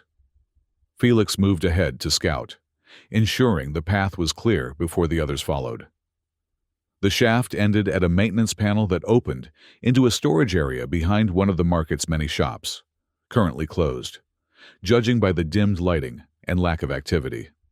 After confirming the space was secure, Felix helped the others emerge from the shaft.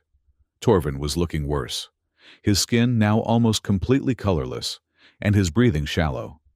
He needs medical attention, Felix observed grimly. And soon.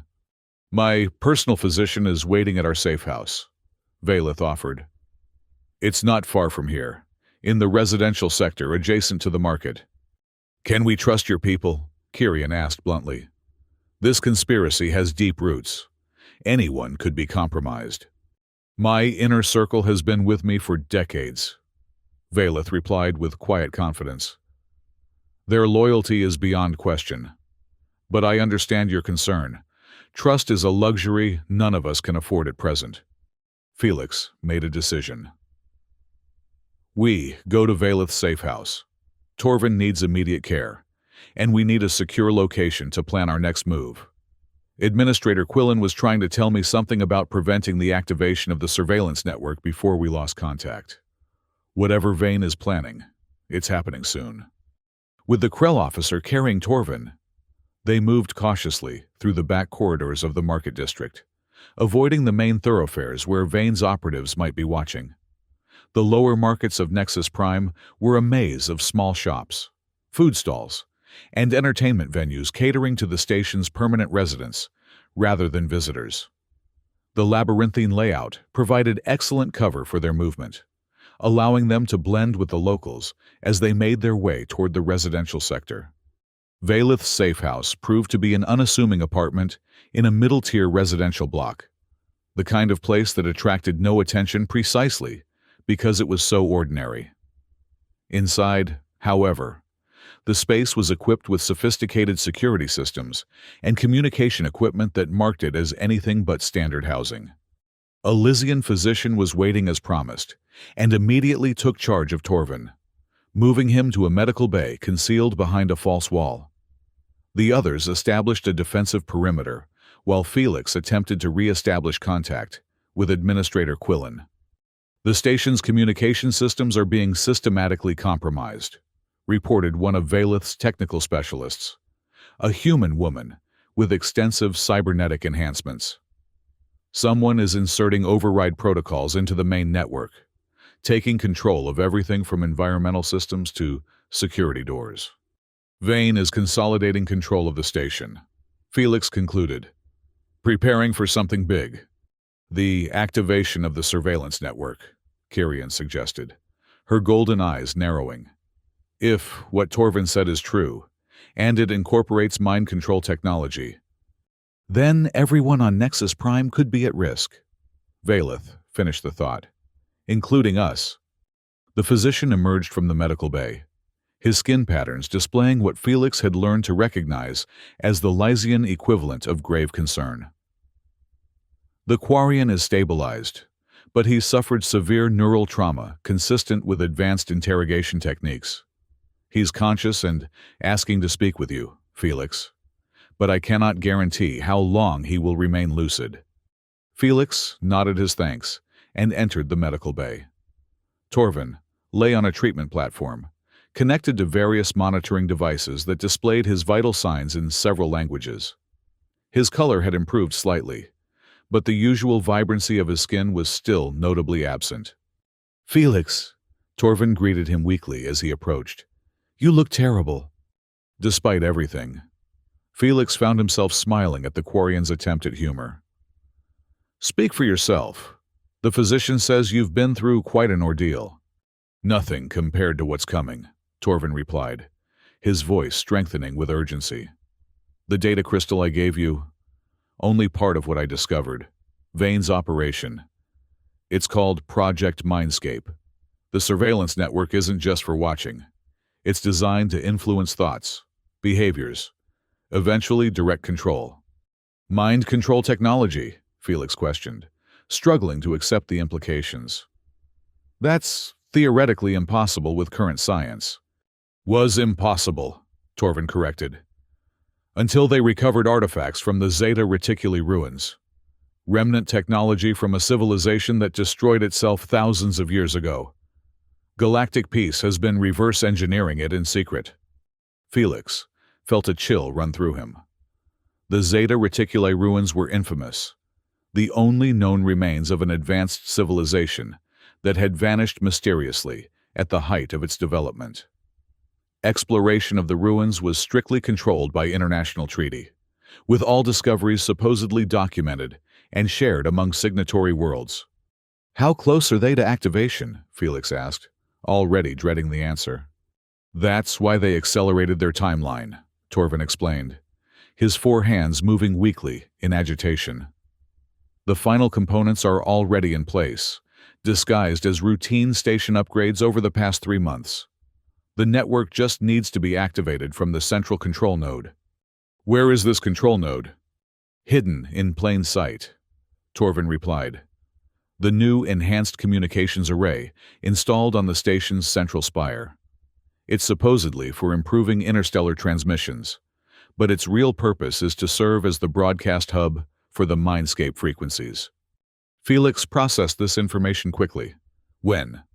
Tonight, Torvin said grimly. The station's rotation will align the array with the primary settlement clusters throughout the sector. Maximum coverage for the initial activation pulse. How do we stop it? Torvin's eyes closed briefly, a wave of pain visible across his features before he continued. The array requires enormous power. Tap directly from the station's main reactor. Disrupt that connection, and the system fails. But the access point is in the central administration sector, which Vane now controls, Felix concluded. Perfect. He placed a reassuring hand on Torvin's shoulder. Rest now. You've done more than enough. We'll handle the rest. Torvin managed a weak approximation of his usual confident grin. I'd wish you luck, Felix. But you've never needed it. Just skill and that irritating human stubbornness. Felix rejoined the others in the main room of the safe house, where they had established an impromptu command center using Valeth's communications equipment. He quickly briefed them on what Torvin had revealed. Mind control technology, Kyrian repeated, her spine crown flattening in alarm. This goes beyond syndicate territories or resource control. This threatens everything, everyone. If Vane succeeds, neither of your organizations will matter anymore, Felix pointed out. He'll have direct influence over your people, your operations, possibly even the two of you. Unacceptable, both matriarchs declared simultaneously, then exchanged a look of unexpected unity. "We need to disable that array," Felix continued. "According to Torvin, it draws power directly from the station's main reactor. If we can disrupt that connection, we prevent the activation." "The reactor access is in central administration," Valeth noted, "heavily guarded under normal circumstances, and now likely fortified by Vane's operatives." "A direct assault would be suicide," Kyrian assessed bluntly. "Even with our combined forces." Felix considered their options, drawing on his military background and knowledge of station operations. "We don't need to fight our way to the reactor. We just need to disrupt the power flow to the array." He moved to a schematic of Nexus Prime displayed on one of the terminals. "The power distribution system has redundancies, backup pathways designed to maintain essential services during emergencies. If we can trigger a specific pattern of system failures, we could force a station-wide power rerouting that would temporarily cut off the array." "How do we trigger these failures without access to central control?" Valeth asked. "Manually," Felix replied.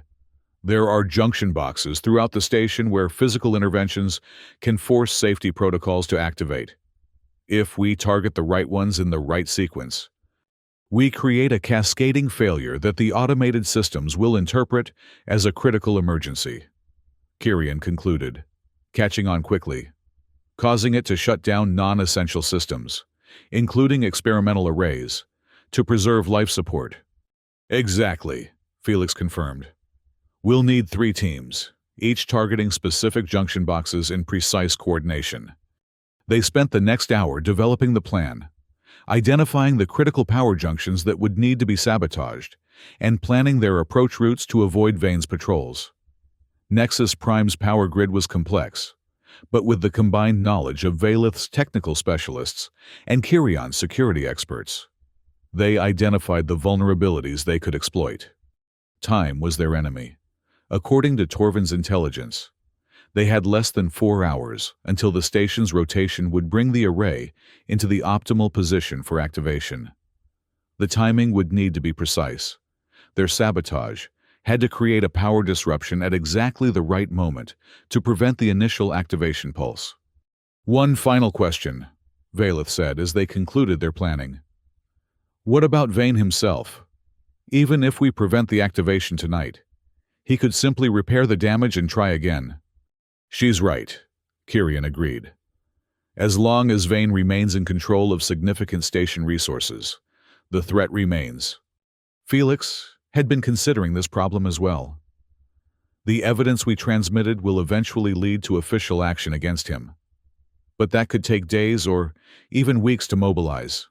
In the meantime," he paused, weighing the implications of what he was about to suggest, "we need to deal with Vane directly, not just stop his plan, but capture him, alive, with evidence of his direct involvement. That's the only way to ensure the full conspiracy is exposed." "And where is Vane likely to be during the activation?" Kyrian asked. "At the control node," Felix replied confidently. "An operation this significant, with this much at stake, he'll want to oversee it personally, ensure nothing goes wrong." "So while our teams are disrupting the power grid," Valeth said, following his logic, "a 4th team goes after Vane himself." "Exactly," Felix confirmed. "A small, elite strike team with a single objective: capture Vane and secure any command systems he's using to control the activation sequence." Both matriarchs exchanged a look that Felix couldn't fully interpret, but that seemed to contain a mutual understanding. "We will lead this strike team," Kyrian declared. "Not as a suggestion, but as a statement of fact. This is no longer about syndicate rivalries. This is about the future of the entire sector. Our future." "Together," Valeth added, her skin patterns displaying a complex sequence that Felix recognized as a formal declaration of alliance among Lycians. "Our combined skills will maximize our chances of success." Felix nodded, recognizing the historical significance of what was happening. 2 syndicate matriarchs who had been bitter rivals for decades were now forming an alliance against a common enemy, One that threatened not just their operations, but their very autonomy. "Then it's settled," he said. "3 teams to execute the power disruption, coordinated to create a cascading failure at exactly the right moment, and a strike team led by both matriarchs to capture Vane at the control node."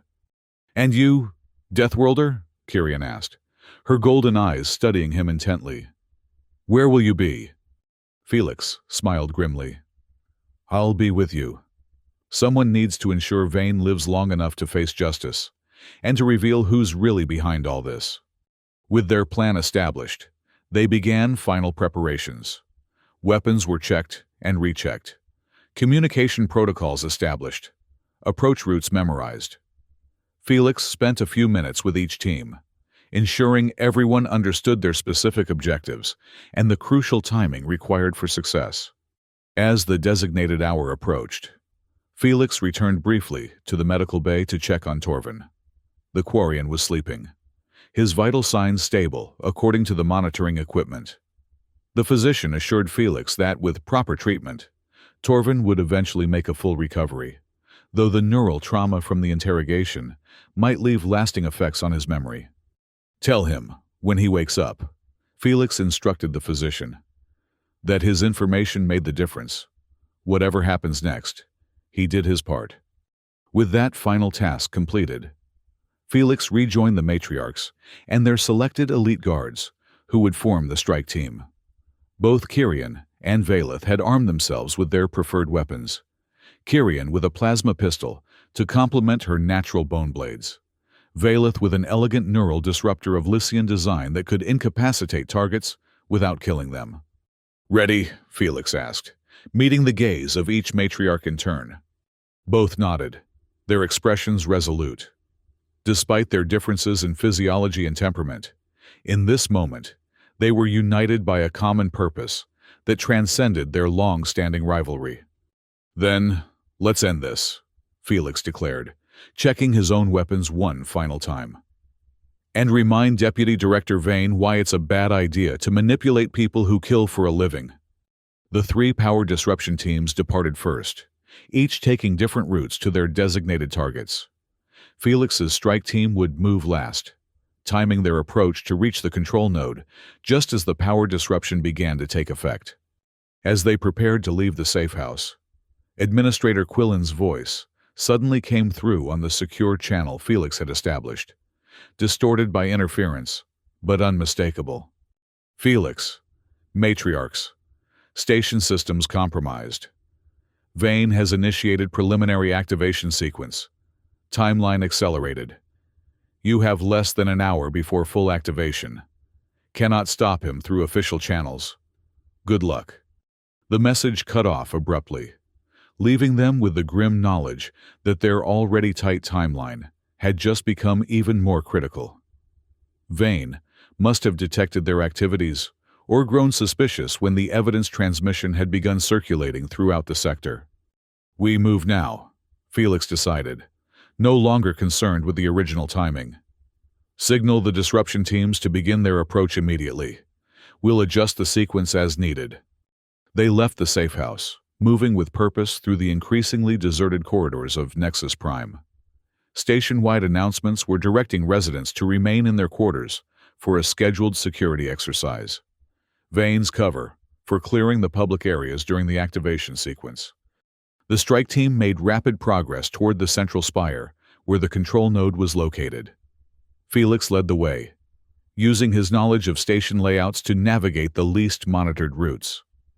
They encountered 2 security patrols, but eliminated them silently before alarms could be raised. As they approached the central spire, Felix received confirmation from all 3 disruption teams. They were in position and awaiting the signal to begin the sabotage sequence. Everything was ready, but the timing would be critical.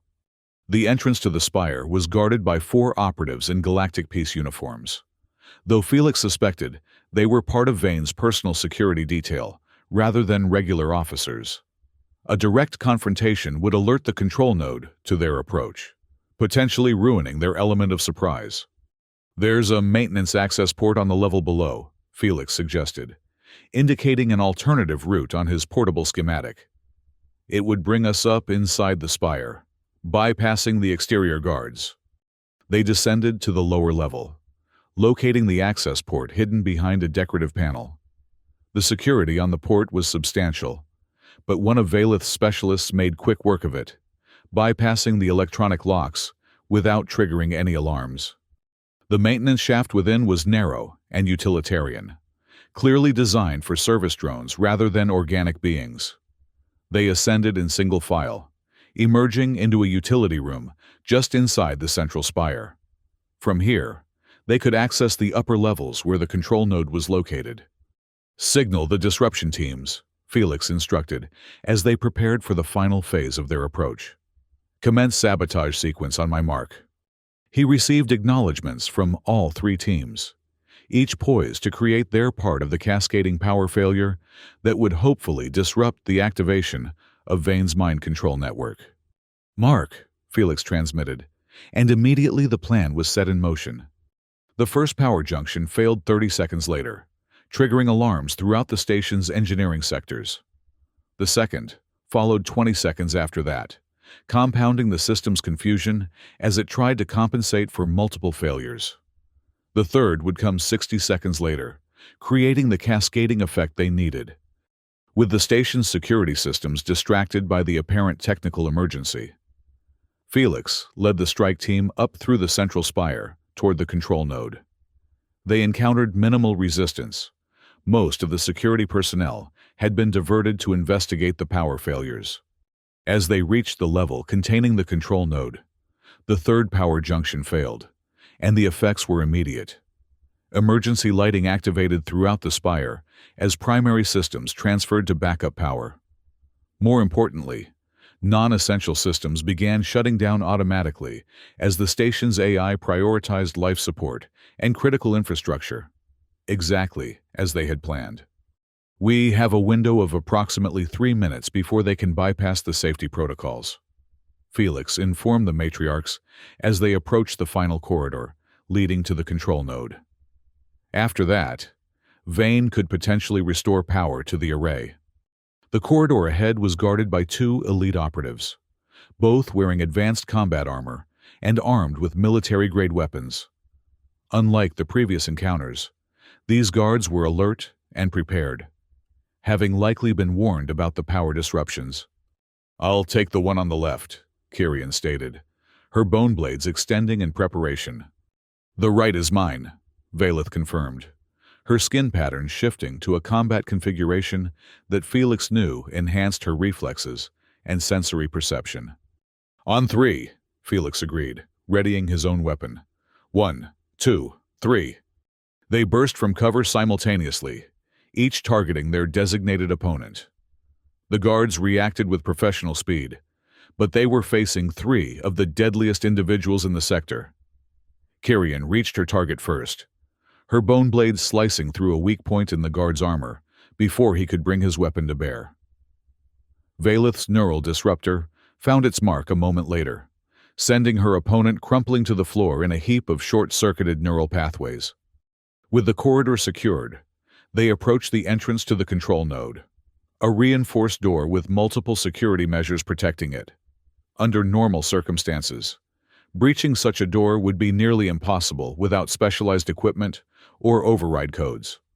But these weren't normal circumstances. The power disruptions had forced the security systems into emergency mode, temporarily disabling some of the more advanced protection measures. One of Kyrian's specialists set to work on the remaining locks, his expertise in security systems quickly defeating the compromised defenses. The door slid open to reveal the control node, a circular chamber dominated by a central console surrounded by holographic displays showing various aspects of the station and the mysterious array. Standing at the console, his back to them as he worked frantically to restore full power to his systems, was a tall, distinguished figure in the formal uniform of a Galactic Peace Deputy Director, Arcturus Vane. He turned as they entered, his expression shifting from surprise to a calculated calm that suggested he had prepared for this contingency. "Felix Martinez," he acknowledged, his gaze moving to include the matriarchs. And the estimable leaders of Shadowbane and Voidstar? What an unexpected pleasure. Step away from the console. Vane, Felix commanded, his weapon trained on the deputy director. It's over. Vane smiled thinly, making no move to comply. Is it? You've created a temporary power disruption. Yes, quite clever. I admit. But the activation sequence has already been initiated. The system is designed to complete its cycle regardless of interruptions.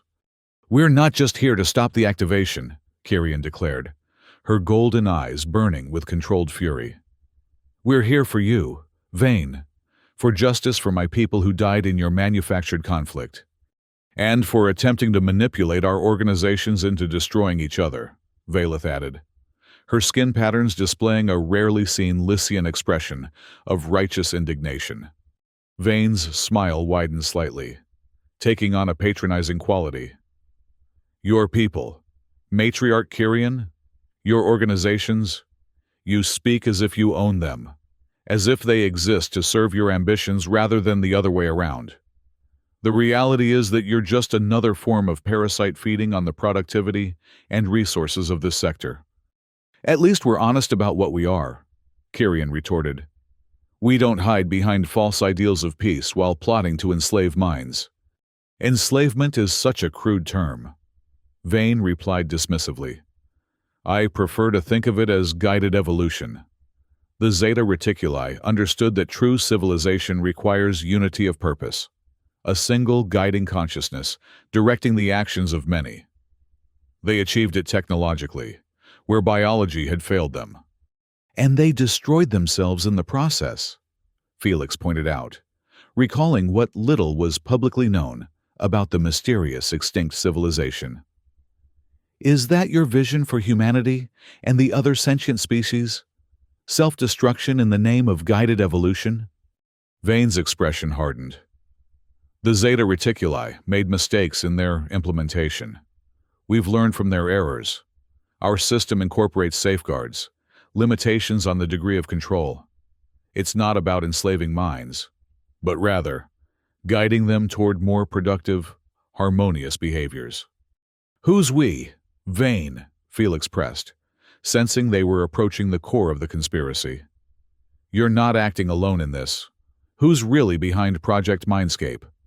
A flicker of something, annoyance, perhaps, or concern, crossed Vane's features. That's not relevant to your current situation.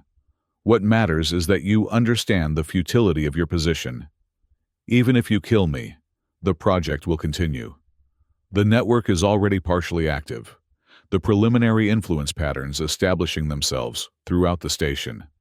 As if to emphasize his point, the lights in the control node flickered, then stabilized as auxiliary power systems began compensating for the disruptions they had created. Our window is closing, Felix warned the matriarchs. We need to shut down the array completely and secure Vane. Valeth moved toward the central console, her technical knowledge allowing her to quickly assess the control systems. The power disruption bought us time, but he's right. The activation sequence is still progressing, just at a reduced rate. We need the command override to terminate it completely.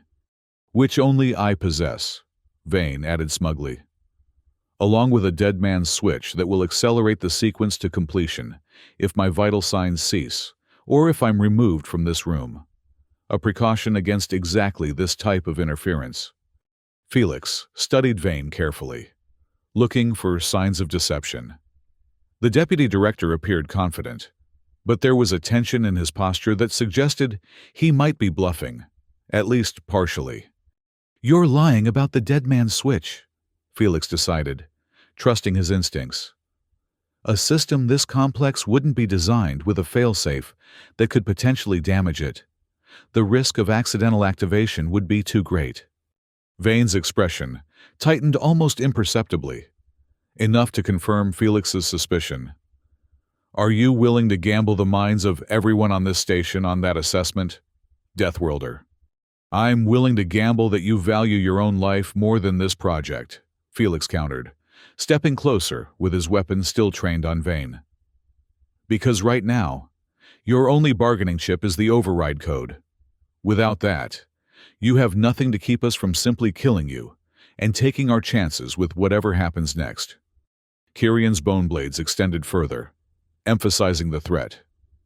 "And I assure you, Deputy Director, that if we decided to kill you, it would not be quick or painless. You orchestrated the deaths of my people. I would ensure you experienced every moment of agony they felt, magnified tenfold."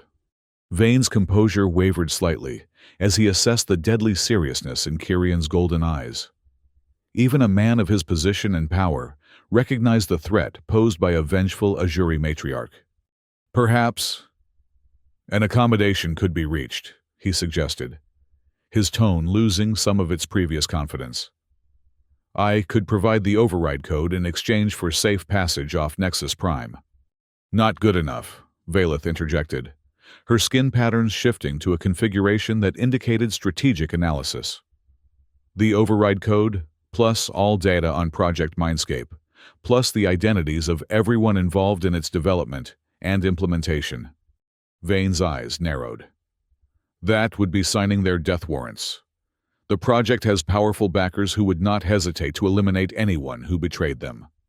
As opposed to the death warrants you signed for innocent crew members caught in your manufactured conflict?" Kirian challenged. "Your concern for others is touching, but rather selectively applied." Felix could see Vane calculating his options, weighing the threat before him against whatever consequences he might face from the mysterious backers of Project Mindscape. It was time to apply additional pressure. "Your operatives have been neutralized throughout the station," Felix informed him. "A partial truth at best, but delivered with convincing certainty. Administrator Quillen has regained control of key systems. The evidence of your conspiracy has been transmitted across the sector. Your backers are already distancing themselves, preparing to use you as the scapegoat when the full extent of this operation becomes public. You're alone, Vane," Valeth added, reinforcing the psychological pressure. "Whatever protection you thought you had is gone. Your only chance for survival is cooperation, complete and immediate." For a long moment, Vane seemed to be engaged in an internal struggle, weighing options that only he could see. Finally, his shoulders slumped slightly in resignation. "The override code is Alpha Zeta 9 Reticuli Omega 7, he said, his voice flat. "Enter it at the primary command prompt to terminate the activation sequence." Valeth moved quickly to the console, entering the code as specified. The holographic displays around them flickered, then stabilized with new information showing the activation sequence aborted. Power to the array disengaged. "It worked," she confirmed after examining the system status. "The array is powering down. All activation protocols terminated." Relief washed through Felix, though he maintained his focus on Vane, who was watching them with a calculating expression that suggested he hadn't completely given up whatever game he was playing.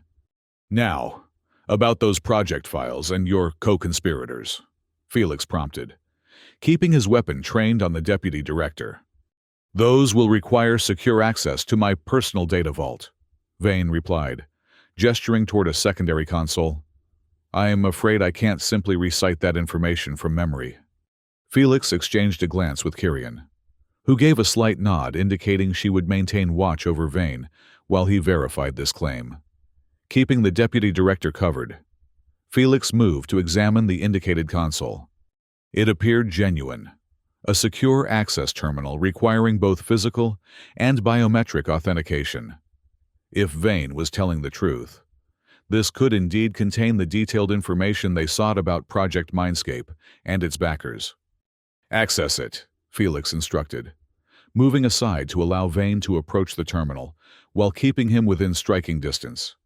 Vane stepped forward, placing his palm on the biometric scanner and entering a complex sequence on the physical interface. The terminal hummed to life, displaying a secure directory structure containing what appeared to be highly classified files. "Everything about Project Mindscape is here," Vane stated, navigating through the directories. "Research data, implementation plans, personnel files, The complete operation. Felix studied the information as it appeared, confirming it seemed authentic. The technical specifications for the mind control network were far beyond his expertise, but even a cursory examination revealed the frightening sophistication of the technology. This wasn't some theoretical research project. It was a fully developed system, ready for deployment.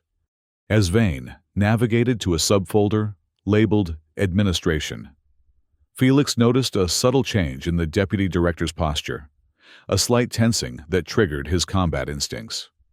In the reflection of the terminal screen, he caught a glimpse of Vane's hand moving toward a concealed pocket in his uniform. Felix reacted instantly, grabbing Vane's wrist and twisting it away from whatever he had been reaching for.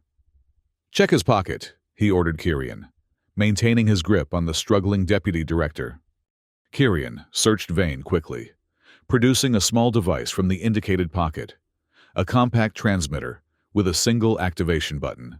Its purpose unmistakable. "A signaling device," she confirmed, examining it carefully. "Likely to alert his operatives or trigger some kind of backup system." Vane's expression had hardened into a mask of cold fury. "You've stopped nothing," he spat, abandoning his previous facade of cooperation. "Project Mindscape is bigger than me, bigger than Galactic Peace itself. The technology exists now. The prototype has been tested and proven effective. Even if you destroy every trace of it on Nexus Prime, it will be rebuilt elsewhere, deployed when and where you least expect it." "Perhaps," Felix acknowledged, securing Vane's hands behind his back. "But not today, and not here. And now we have the evidence to expose not just your operation, but the entire conspiracy behind it."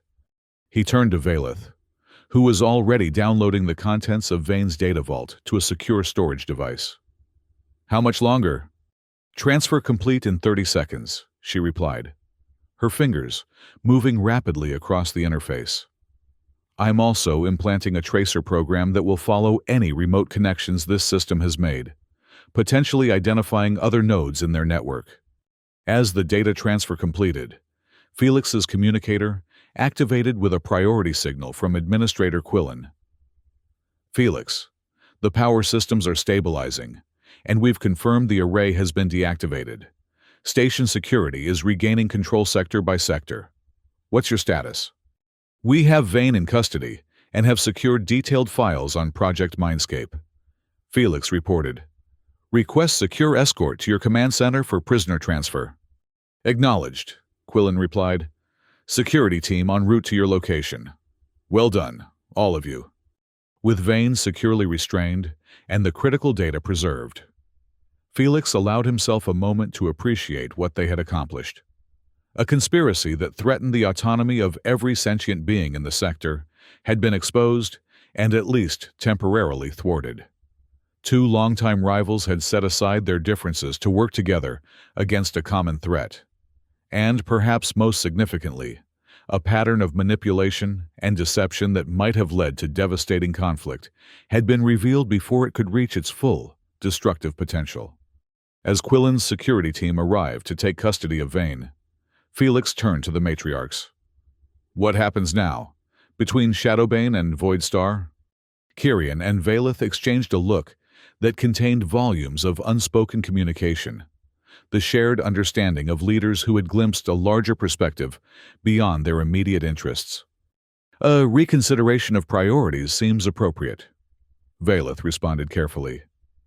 "The disputed territories that seemed so vital now appear rather insignificant compared to the threat we just faced together." "A formal truce, perhaps," Kyrian suggested, surprising Felix with her willingness to compromise.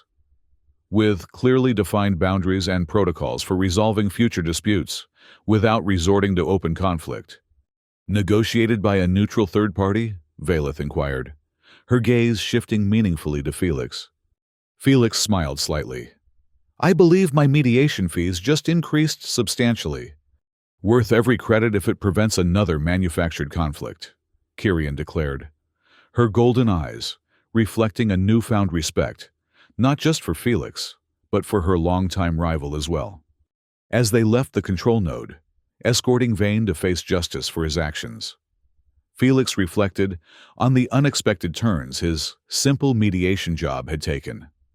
What had begun as a straightforward assignment had evolved into a conspiracy that reached to the highest levels of galactic governance, a threat to fundamental freedom, and perhaps most surprisingly, the foundation for a new equilibrium between powerful forces that had long been at odds.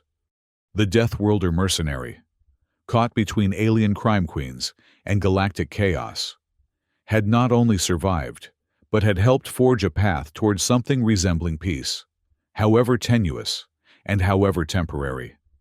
In the complex, dangerous galaxy they inhabited, perhaps that was the most anyone could hope to achieve. As they entered the main corridor of the central spire, Felix caught sight of Nexus Prime's vast viewing window, revealing the swirling blue-green nebula beyond. Somewhere out there, Vane's mysterious backers were likely already regrouping, planning their next move in a game that had only begun. But for now, in this moment, they had won a critical victory, not just for themselves, but for everyone whose minds would have been subjected to unseen control. "You know," Felix remarked to the matriarchs as they watched Vane being led away by Quillen's security team, "I believe this is the first time in recorded history that criminal syndicates have saved the galaxy from legitimate authorities, rather than the other way around." "Perhaps," Valeth replied thoughtfully, her skin pattern shifting to a configuration Felix hadn't seen before, something that might have been amusement, or pride, or both. "But then, legitimacy has always been a matter of perspective, hasn't it? And control," Kyrian added, her spine crown rising slightly in what Felix now recognized as her expression of determination. "Which is something neither of us intends to surrender, to Vane, to his backers, or to anyone else who thinks they can manipulate us for their own purposes." On that point, at least, the matriarchs were in perfect agreement, and as Felix looked between these two powerful, dangerous, utterly different beings who had temporarily united against a common threat, he realized that perhaps the galaxy's best hope against forces like Project Mindscape wasn't the official structures of governance or peace, but rather the stubborn, self-interested determination of those who valued their independence enough to fight for it. Whether they called themselves syndicate leaders, information brokers, or simply survivors in a universe that constantly presented new threats. The Deathworlder smiled to himself as they continued toward Quillen's command center. His job as mediator was far from over. In fact, it had only just begun. And somehow, despite everything he had witnessed and experienced in his long career as a mercenary, he found himself looking forward to what came next.